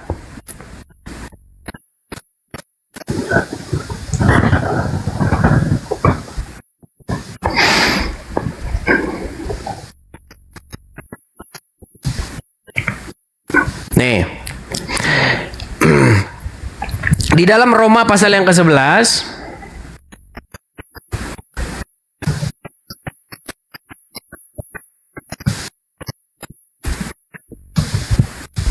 di sini dikatakan begini ya. Sebab jika pelanggaran mereka, maksudnya pelanggaran orang-orang Yahudi, berarti kekayaan bagi dunia, dan karena kekurangan mereka, maka kekayaan bagi bangsa-bangsa lain, terlebih-lebih lagi karena kesempurnaan mereka. Jadi orang Yahudi sekalipun menolak Yesus, itu menjadi berkat bagi bangsa-bangsa lain. Berita Injil itu disampaikan kepada bangsa-bangsa lain. Apalagi karena ketaatan atau karena orang Yahudi mendengar Yesus. Karena melanggar saja loh, melanggar saja. Berkat itu sampai kepada bangsa lain. Apalagi kalau orang Yahudi pada waktu itu menerima Yesus. Nah, sekarang poinnya, 3 poin sudah saya jawab semua. Masalah iblis kamu bilang berjasa, sudah saya patahkan. Berarti menurut logikamu, kalau iblis berjasa, artinya perempuan yang meracun Muhammad harus diberi penghargaan oleh Allah Subhanahu wa Ta'ala. Karena apa? Karena telah meracun Muhammad. Karena Muhammad diracun dan dibunuh oleh perempuan Yahudi, Muhammad syahid masuk surga. Itu logikamu. Padahal di dalam kekristenan maupun di dalam Islam bukan begitu logikanya. Logika yang benar adalah Muhammad itu syahid masuk surga bukan karena diracun perempuan Yahudi, tetapi karena dia menyelesaikan tugasnya menjadi rasul sampai pada matinya. Itu logika yang benar, sama seperti logika di dalam kekristenan. Kenapa Kristus dibangkitkan? Kenapa Yesus dibangkitkan? Karena dia menyelesaikan tugasnya dengan benar. Dia setia sampai mati disalibkan. Sekalipun orang menganiaya, sekalipun orang memperlakukan dia seburuk mungkin, Tuhan Yesus tidak melakukan dosa sampai pada matinya. Itulah kenapa dia dibangkitkan. Nah, keselamatan orang Kristen terjadi bukan karena pembunuhan Yesus itu, tetapi karena kesetiaan Yesus, oleh karena kebenaran yang dilakukan Yesus itu. Jadi kami kalau berdiri di depan pengadilan, kami ini dibenarkan karena Yesus. Karena Yesus orang benar, maka kami yang di belakang Yesus itu dibenarkan. Kami tidak dipandang lagi sebagai orang bersalah, yang dilihat adalah Yesus. Makanya Yesus menjadi juru selamat kami. Dia penebus kami. Makanya kami berdiri di punggungnya Yesus. Di dalam sebuah pengadilan, Yesus yang menjadi pembela kami. Makanya doktrin kekristenan kami, oleh karena pelanggaran satu orang, yaitu Adam yang pertama, dia gagal, semua manusia jatuh ke dalam dosa. Tetapi oleh karena kebenaran satu orang pula, yaitu Adam yang kedua, yaitu Yesus, maka kami dibenarkan. Jadi kamu itu menyerang logika-logika yang kamu karang sendiri. Kemudian yang terakhir, kamu mengatakan bahwa keselamatan orang Kristen itu juga karena pertobatan, karena melakukan perbuatan baik dan lain sebagainya. Itu betul. Karena barang siapa yang sudah ditebus oleh Yesus, itu menjadi milik Yesus. Nah, orang yang menjadi milik Yesus, orang yang menjadi kepunyaan Yesus, itu melakukan apa yang Yesus suruh. Berkhotbah. Begitu. Nah, itu kekristenan. Saya belum bertanya sama kamu ya. Saya belum bertanya sama kamu. Nanti kalau saya bertanya sama kamu, kamu meninggal di tempat kamu. Nah, silakan. Silakan kau bertanya sekarang kalau gitu. Nah, udah clear ya? Iya, sudah clear. Kau bertanya. Ya, sekarang sudah clear. Silakan. Baik, pertanyaan saya begini. Silakan. Menurut Al-Quran, apakah orang yang beriman itu bisa dipengaruhi atau dikuasai oleh setan?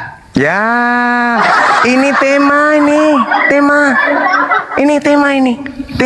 Lah, jangan kamu tunggu dulu. Jangan kau pakai ilmu yang kau sudah pelajari 2 hari 3 hari ini untuk nyerang. Ini tema. Kalau kau orang pintar, kau orang cerdas. Ini kan udah kelar temanya, sudah kelar ini temanya. Ini belum. Oh, apa yang belum kelar? Apa yang belum clear? Coba apa yang belum clear? Belum kelar ini tema. Enggak, yang belum clear bagian mana? Hanya berkhotbah. 1 Korintus 15:17. Tanpa kebangkitan, Kristen tetap ada di dalam dosa. Kamu nggak bantah itu? Baik, mau saya bantah? Nah, silakan. Bagaimana caranya orang Kristen berada di dalam dosa tanpa penyaliban? Tidak berada dalam dosa tanpa penyaliban. Silakan. Baik, saya jawab. Silakan. Jadi itu berbicara tentang apakah Yesus itu sungguh-sungguh bangkit atau tidak. Kenapa lari ke Yesus? Boleh. Diam. Saya lagi. Kamu hanya menipu saja. Silakan. Yesus, sabar. Yesus taat. Dalam ketaatannya terlibat iblis. Percuma Yesus taat kalau iblis tidak terlibat dalam hal proses ketaatannya berhubungan dengan penyaliban. Sekarang permasalahannya adalah ketika kau katakan ketaatan Yesus yang menjadi simbol keselamatan Kristen itu bohong, itu cara politik yang tidak bagus yang Anda lakukan. Tolong tunjukkan di mana perintah Bapa Elohim kepada Yesus agar dia mati disalib demi untuk dosa-dosa orang bersalah. Ada? Sampai dia harus Anda tuduh taat. Ada Yesus menerima perintah bunuh diri lo. Kamu sudah mulai absurd nih. Seranganmu udah mulai nggak jelas nih. Tunggu. Atau kamu kurang istirahat atau bagaimana? Saya menanggapi pernyataanmu yang mengatakan Yesus taat sampai mati di atas tiang salib. Taat kepada siapa? Kepada iblis. Kepada Bapa di sorga yang mengutusnya. Tolong tunjukkan dalilnya membunuh orang benar itu menjadi perintah Bapa untuk menyelamatkan orang-orang Kristen. Memang siapa yang memerintahkan untuk membunuh? Lalu Yesus taat kepada siapa? Kepada Bapa di sorga. Mana dalilnya ketaatannya kepada perintahnya agar mati untuk orang-orang berdosa? Baik, saya jawab. Mana jadi dalilnya? Begini, Juma. Jangan. Baik. Dalil. Baik. Jadi kamu berpikir bahwasanya Bapa di surga memerintahkan orang-orang untuk membunuh Yesus, begitu? Memerintahkan Yesus untuk mati. Dan siapa yang memerintah? Siapa yang memerintahkan demikian? Kamu bilang tadi Yesus taat kepada Bapa.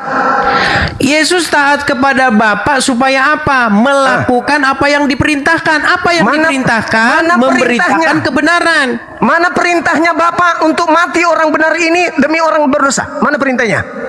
Itu lagi kamu sendiri. Lah, kamu yang mengatakan taat Yesus taat kepada Bapa. Taat kepada Bapa untuk apa? Untuk memberitakan kebenaran. Ketika Tuhan Yesus memberitakan mati disalib. Boleh saya bicara? Enggak, dalil saya minta. Boleh saya bicara? Berpanjang lebar Anda berkhotbah. Dalil Yesus taat.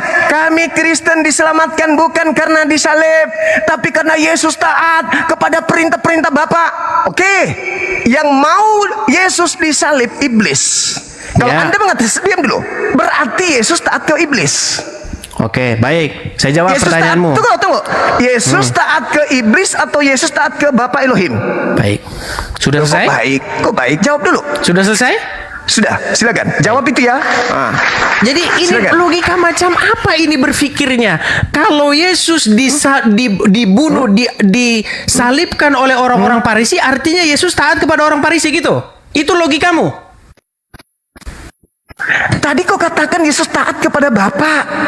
Iya, taat kepada Bapa di sorga. Terus menurut kamu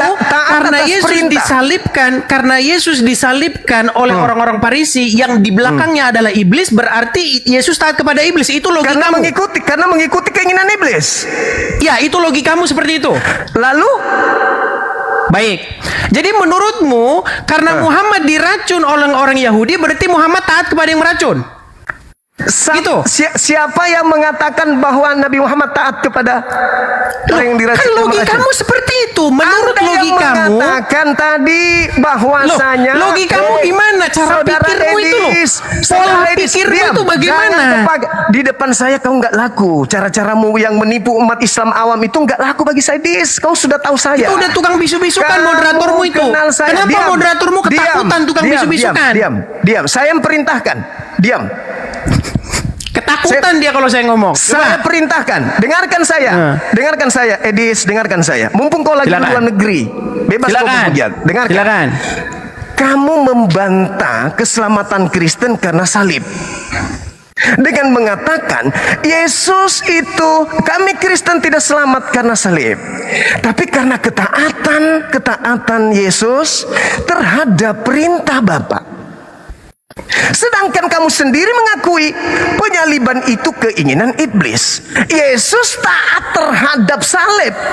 Yesus taat terhadap iblis. Kau ingin membantah itu? Boleh. Tapi tunjukkan di mana Bapa mau Yesus disalib orang benar, mati untuk menebus orang bersalah. Bapa perintahkan itu di mana? Jangan kau putar lidah. Ingat, kau lagi berhadapan dengan saya, bukan dengan umat awam. Oke. Silakan. Sudah, bisa saya jawab? Silakan. Baik. Makanya kamu cocok diskusinya sama Rudi Yohanes kamu. Kamu Sama jangan lebay, jangan gimana? bikin Saya boleh gerakan ngomong nggak? tambahan. Ketika saya ngomong, kenapa kamu Jangan panik? bikin gerakan tambahan. Boleh nggak saya ngomong? Boleh nggak saya Jangan ngomong? bawa-bawa orang. Kamu aja dengan saya. Kamu aja dengan saya. Nggak usah kau lebay di sini. Di Indonesia, andaikan kau masih di sini, kau nggak laku. Di Indonesia kau nggak laku. Di luar negeri kau laku karena kau penghujat kelas kakap. Sekarang kau bicara. Kenapa kau tukang bisu-bisukan, Juma? Di mana bentuk ketaatan Yesus terhadap penyaliban? Di mana penyaliban Kalau itu saya dari mau Bapak? menjawab, kau jangan Silakan. panik bisu-bisukan saya. Ini tangan saya Makanya begini ya. jangan bikin Dan nih, gerakan tambahan. tangan saya begini nih. Lihat ya. Masa orang yang Menurut dijagokan, logikamu, menurut orang dijagokan logikamu ya, gerakan tambahan karena menghadapi saya. menurut Silakan. logikamu, karena Yesus disalibkan, berarti Yesus taat sama iblis. Lalu taatnya Berarti Yesus menurut logika somplangmu, karena Muhammad diracun perempuan Yahudi, tentu saja yang merasuki perempuan Yahudi itu adalah iblis. Di mana? Coba kamu setuju nggak? Yang merasuki Ketaatanmu. perempuan Yahudi yang meracun Muhammad itu adalah iblis? Setuju nggak kamu? Saya mengatakan, apakah Nabi Muhammad taat kepada keadaan itu? Apakah Muhammad taat kepada Allah atau kepada iblis? Kepada Allah.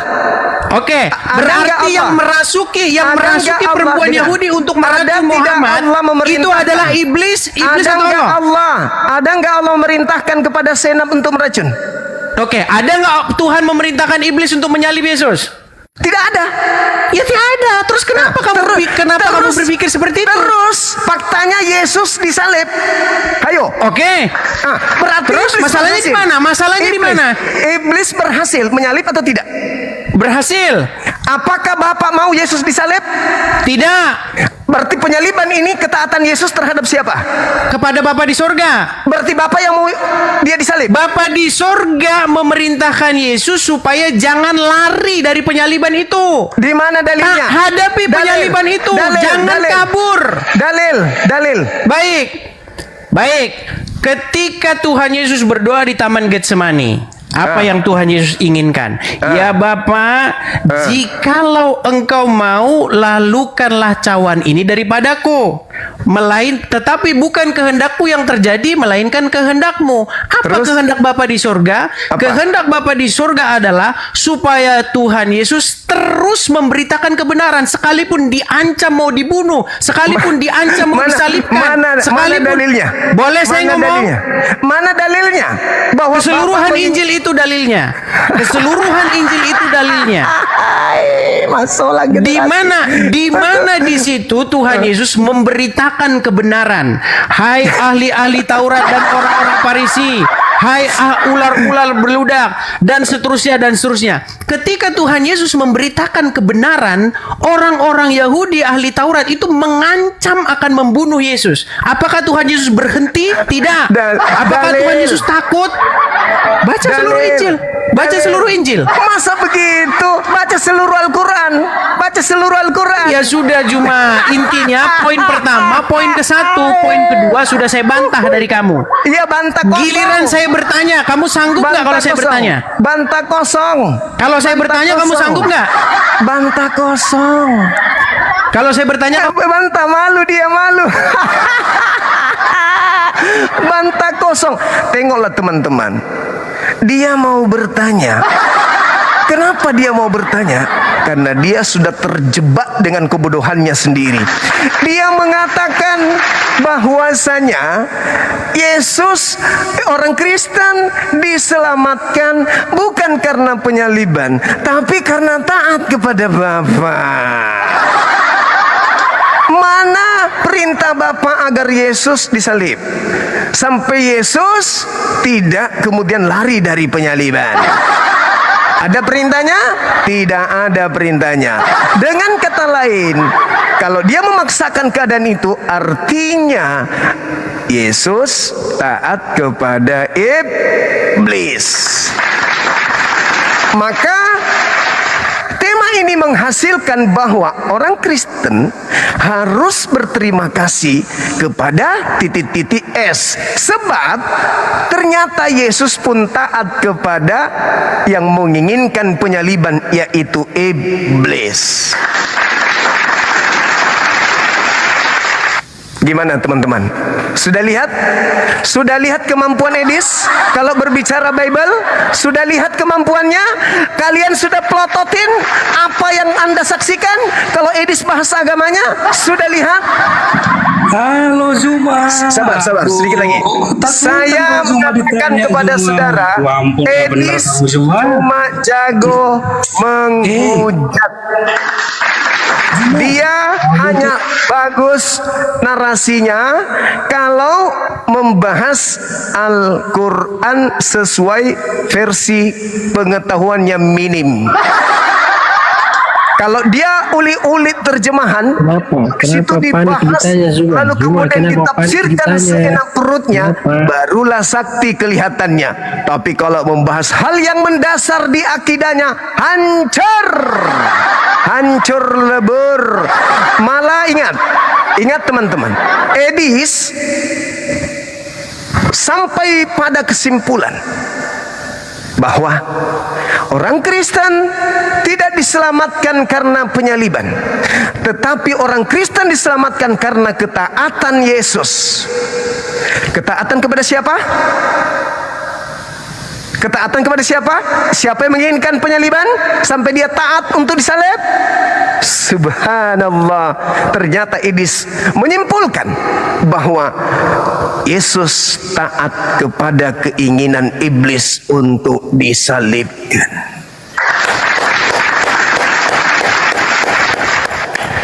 Oke, saya kira cukup. Terima kasih moderator. Sudah cukup itu bagi dia, bagi pelajaran untuk dia, bahwasanya rupa-rupanya untuk membahas akidah Islam, dia harus mempertahankan akidahnya dulu. Jangan membahas tentang Islam, akidah kekristenan hancur. Assalamualaikum warahmatullahi wabarakatuh. Itulah yang terjadi saudara-saudara sekalian. Kenapa kita tidak menerima pertanyaan dari, kita sudah tahu dia, bagaimana karakter dia ketika membahas Al-Quran.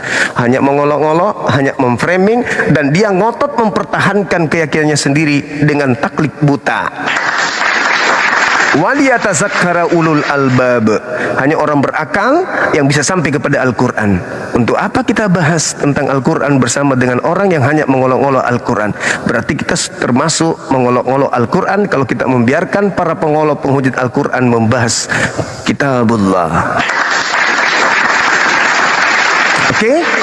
Silakan dinaikkan yang lain. Zuma, kamu bikin malu umatmu. Kamu udah kalah tadi tuh. Ya, terserah. Katanya guru udah. Terserah. Buka kameranya, kita diskusi. Kenapa kejang-kejang? Buka kamera, kita diskusi, bahas tema ini. Kamu gak malu lihat Edis begitu? Kamu hanya mau mengandalkan saat dia menghujat doang. Saat mempertahankan akidahmu, kamu tidak mau lihat. Iya, dia sudah mati-matian pegang HP.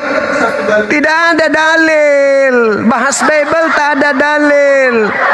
Tak ada dalil bahas Bible. Padahal tidak ada dalil. Tidak ada dalil. Apa enggak memalukan itu?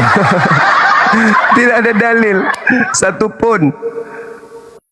Tidak layak memang diskusi dengan Bang Zuma. Beliau itu memang enggak layak. Ilmunya minim. Kan udah aku bilang sama kalian, ilmu Edis itu, kalian yang Kristen lain itu lebih pintar daripada Edis. Lebih pintar kalian itu. Edis itu nol, zong. Bagi saya itu tidak ada apa-apanya. Lebih berat saya menghadapi jemaat yang lain daripada jemaat seperti Edis ini. Edis bagi saya bukan level saya. Bukan, jauh di bawah saya. Cuman dia tenar karena dia bahas Islam, karena dia di luar negeri. Tapi ketika di Indonesia dia tinggal bahas Islam, dia nggak bisa.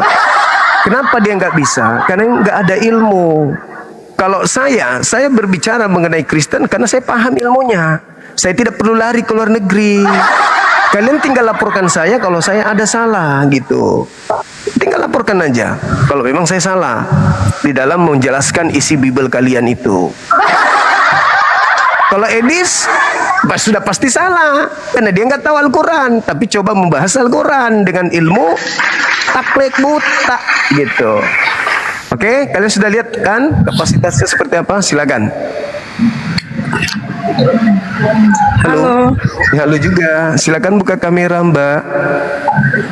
Aduh, nggak bisa buka kamera lah, Bang. Aduh, kenapa bisa? Kenapa panik, Bang? Kenapa Paniknya diturunin? Oh, kan sudah kalian tidak malu dipermalukan sama Edis. Hah? Masa kalian tidak malu? Edis sudah kayak begitu? Astagfirullahaladzim, ya Allah, memanglah kalian ini.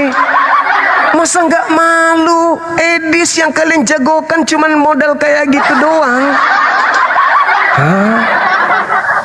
Mau bertanya tentang orang beriman, tujuannya untuk mengolok-olok doang dengan ilmu ceteknya dia. Silakan. Halo.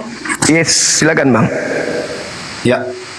Ini diskusinya apa ya, Bang? Biar kita runut satu-satu ya. Oke.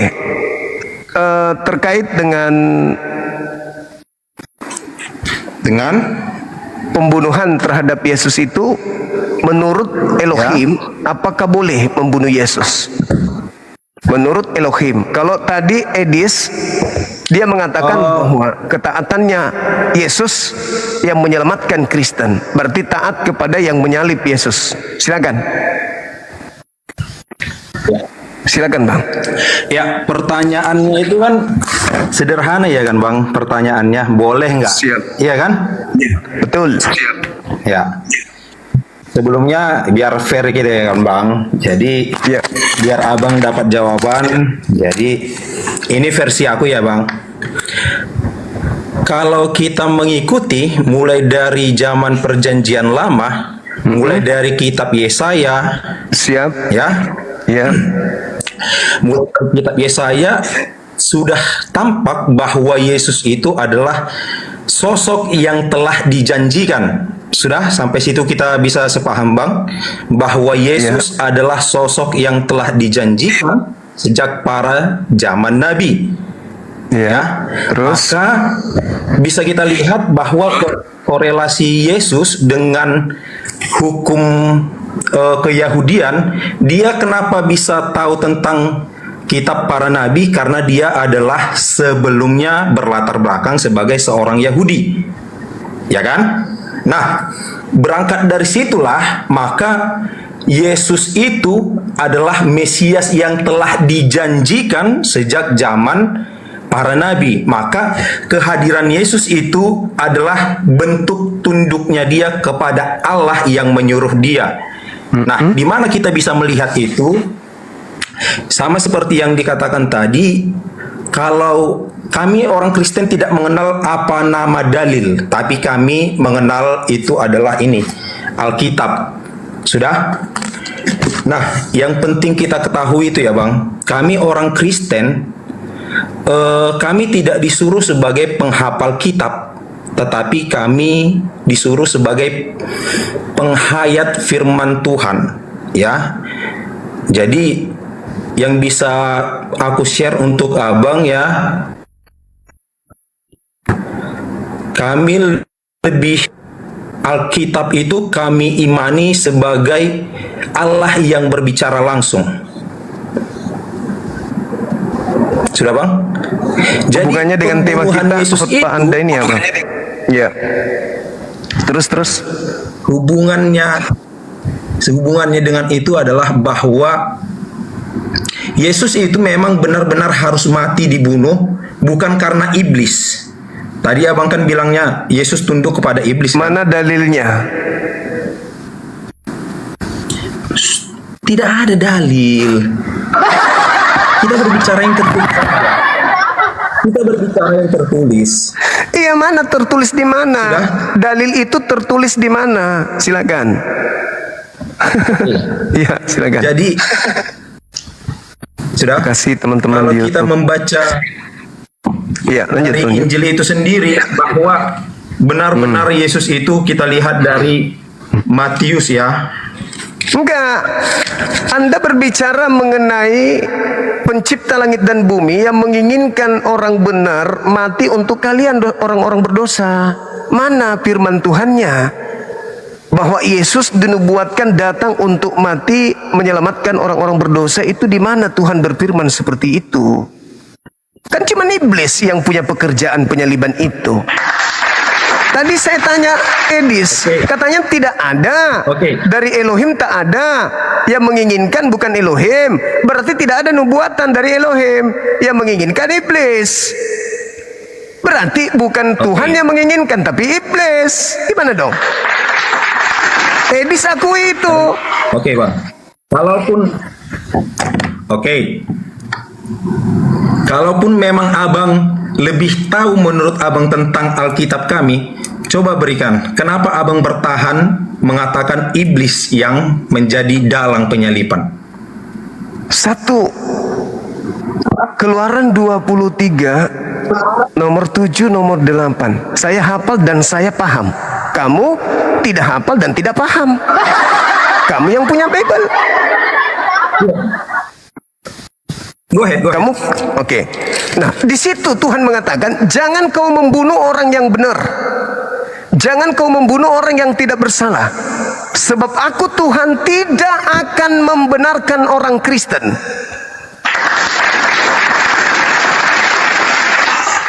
Oke? Amsal 6 nomor 16. Keluaran 23. Keluaran berapa? 23. Ayat nomor 7 nomor 8.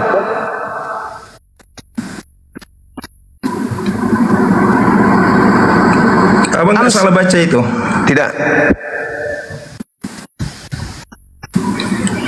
Pertama kan Bang, kita harus melihat Keluaran ini bukan sebagai satu bagian yang lepas ya. Kamu mau mengajarkan saya yang lebih paham daripada Anda yang saya yang ngajarin. Dari mana ilmunya? Anda yang tidak tahu, malah saya yang tahu, Anda tidak tahu. Habis itu Anda yang mau ngajarin saya. Hanya gara-gara kamu yang punya kitab. Anda yang merasa mau ngajarin saya. Oke. Sekarang Anda baca dulu. Baca dulu dalilnya. Baca dulu dalilnya. Baca. Oke. Baca. Haruslah kau jauhkan dirimu dari perkara dusta. Harus. Jangan sampai orang yang tidak bersalah dan orang yang benar tidak boleh kau bunuh. Tidak boleh kau bunuh. Sebab aku tidak akan membenarkan orang yang bersalah. Ya. Sedangkan terus pola yang dibangun oleh orang Kristen, Yesus orang benar, betul? Ya. Orang Kristen adalah orang yang tidak benar, betul? Abang berani bilang gitu? Lalu buat apa Yesus disalib kalau kalian sudah benar? Kami dibenarkan setelah kematian penyaliban. Yesus Nah itu makanya saya tanya, Yesus orang benar. Oke. Yesus orang benar. Logika sederhana. Tunggu. Yesus orang benar.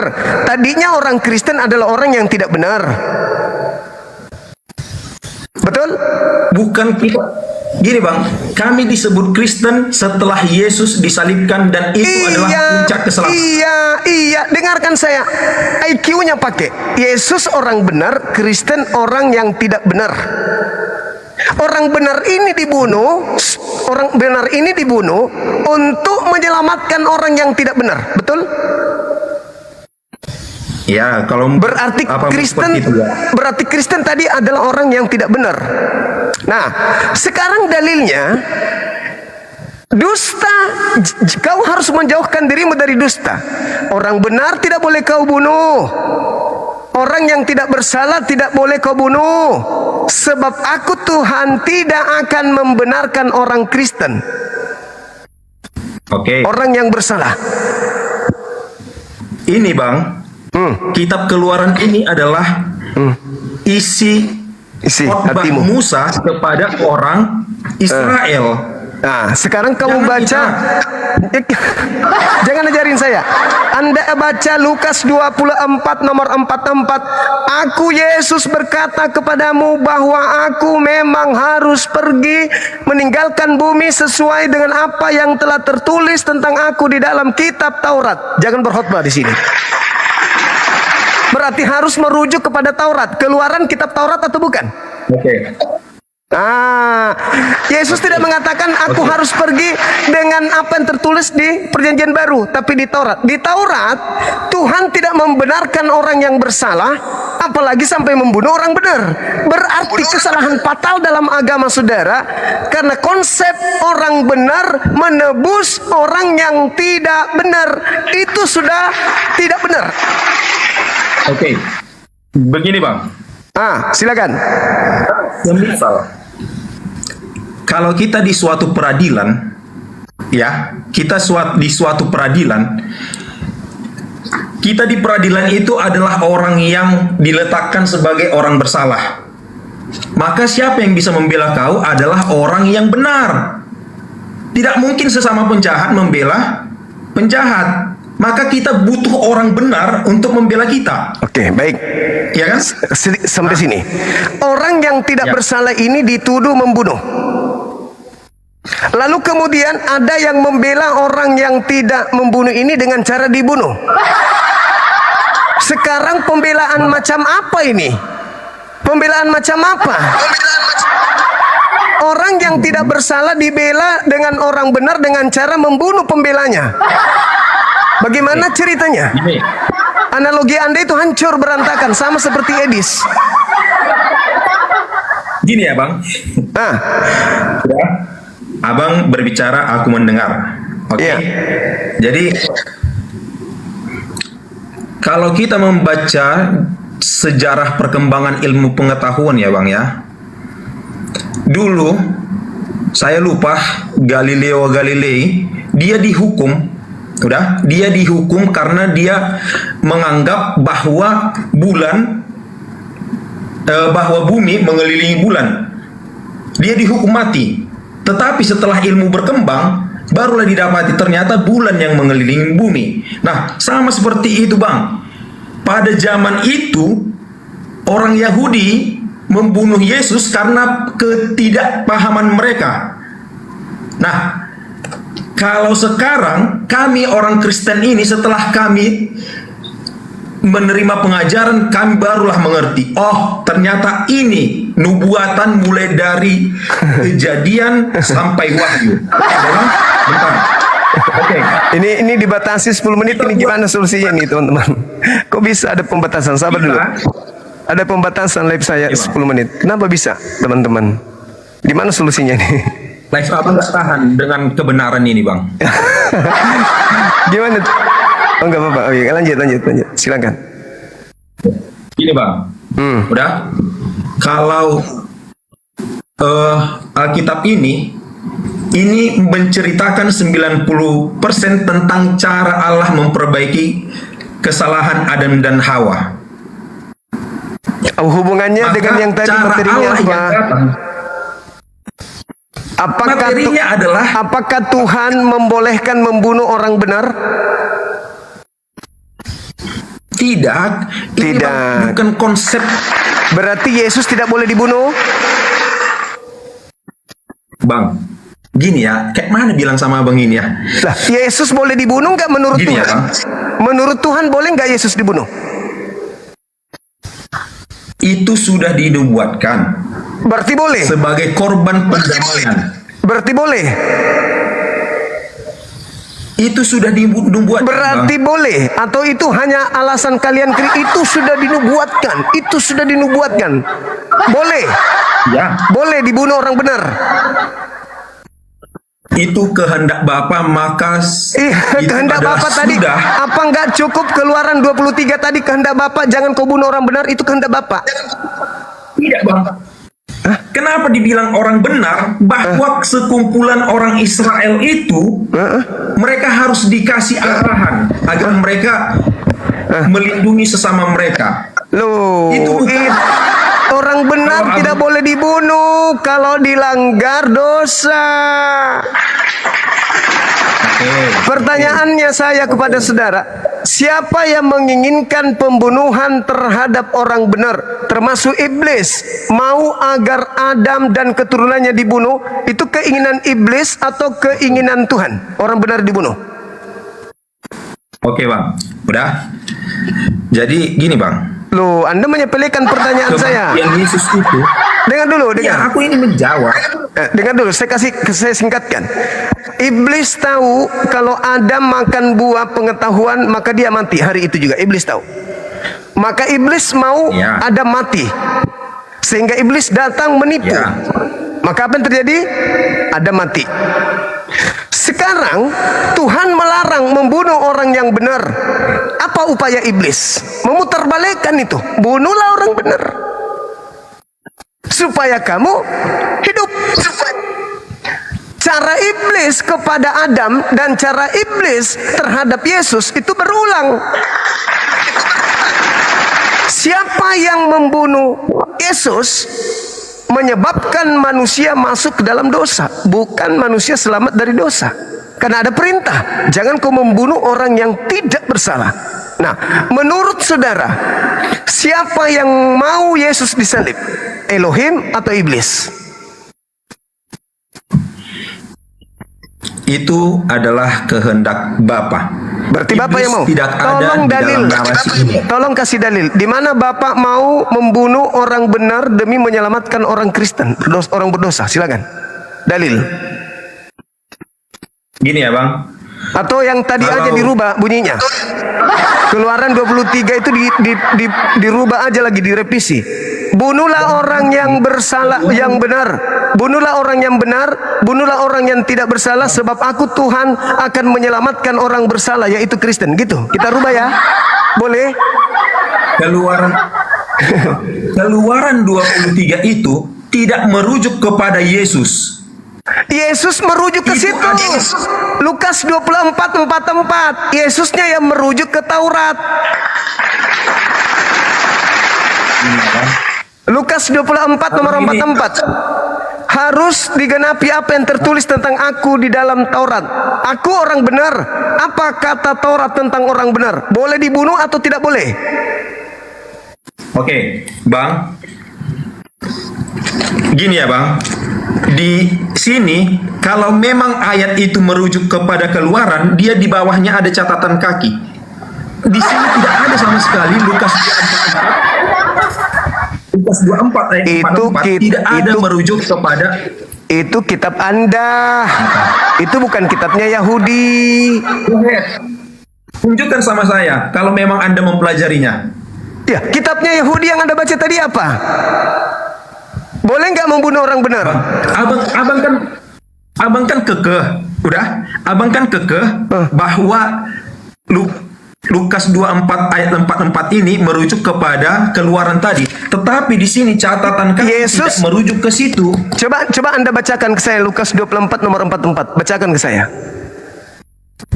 Ia berkata kepada mereka, inilah perkataanku yang telah kukatakan kepadamu ketika aku masih bersama-sama dengan kamu, yakni bahwa harus digenapi bahwa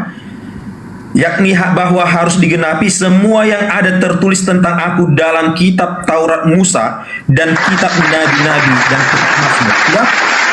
Taurat kan, Bang? Kitab Taurat. Gini, Bang. Kitab Taurat itu bukan hanya Keluaran. Sama seperti ini. Keluaran itu bukan hanya membahas tentang Yesus, tetapi cara hidup orang Israel diajarkan. Sekarang yang dimaksud menurut menurut Taurat, orang benar apa bisa dibunuh? Di mana? Gini loh, Bang. Nah, Yesus yang mengatakan Yesus yang berkata, aku harus pergi sesuai dengan yang tertulis tentang aku dalam Taurat. Taurat menulis tentang orang benar. Di dalam Taurat kaitannya dengan orang benar, boleh tidak dibunuh orang benar menurut Taurat. Abang ini kayak apa? Terlalu menggebu-gebu kali. Jangan memperbodoh diri. Jangan memperbodoh diri. Nah, itu dia, Bang. Jangan memperbodoh diri. Nah, oleh karena itu Oleh karena itu, Taurat orang benar itu boleh nggak dibunuh? Bang, udah aku bilang. Kejadian. Taurat, menurut Taurat orang benar boleh nggak dibunuh? Menurut Taurat. Gini ya bang. Gini ya, dengar ya. Dengar. Kitab Taurat bukan hanya keluaran ini. Iya terserah, saya cuma bertanya satu poin orang benar. Orang benar doang yang saya tanyakan, bukan yang lain. Orang benar menurut Taurat bisa nggak dibunuh? Tidak. Tidak bisa. Boleh nggak dibunuh Yesus? Oke. Kamu seperti apa bang? Kayak mana menjelaskan sama abang ini ya? Lah, Anda ingin membantah Yesus soalnya. Anda membantah dalil. Anda mau gimana caranya menipu abang ini ya? Gimana caranya menipu abang ini? Kutanya dulu. Yesus itu orang benar atau orang bersalah? Yesus orang benar atau orang bersalah? Yesus adalah 100% Allah dan 100% manusia. Matamu suwe, udah. Kamu istirahat deh. Ilmumu nggak bisa. Kau belajar sama Edis dulu cara menipu. Kau ke Edis belajar 60 tahun cara menipu, baru kau kesini hadapi saya. 60 tahun aja kau belajar sama Edis. Jangan kau pakai cara. Saya ini seorang psikologi, jadi nggak bisa kau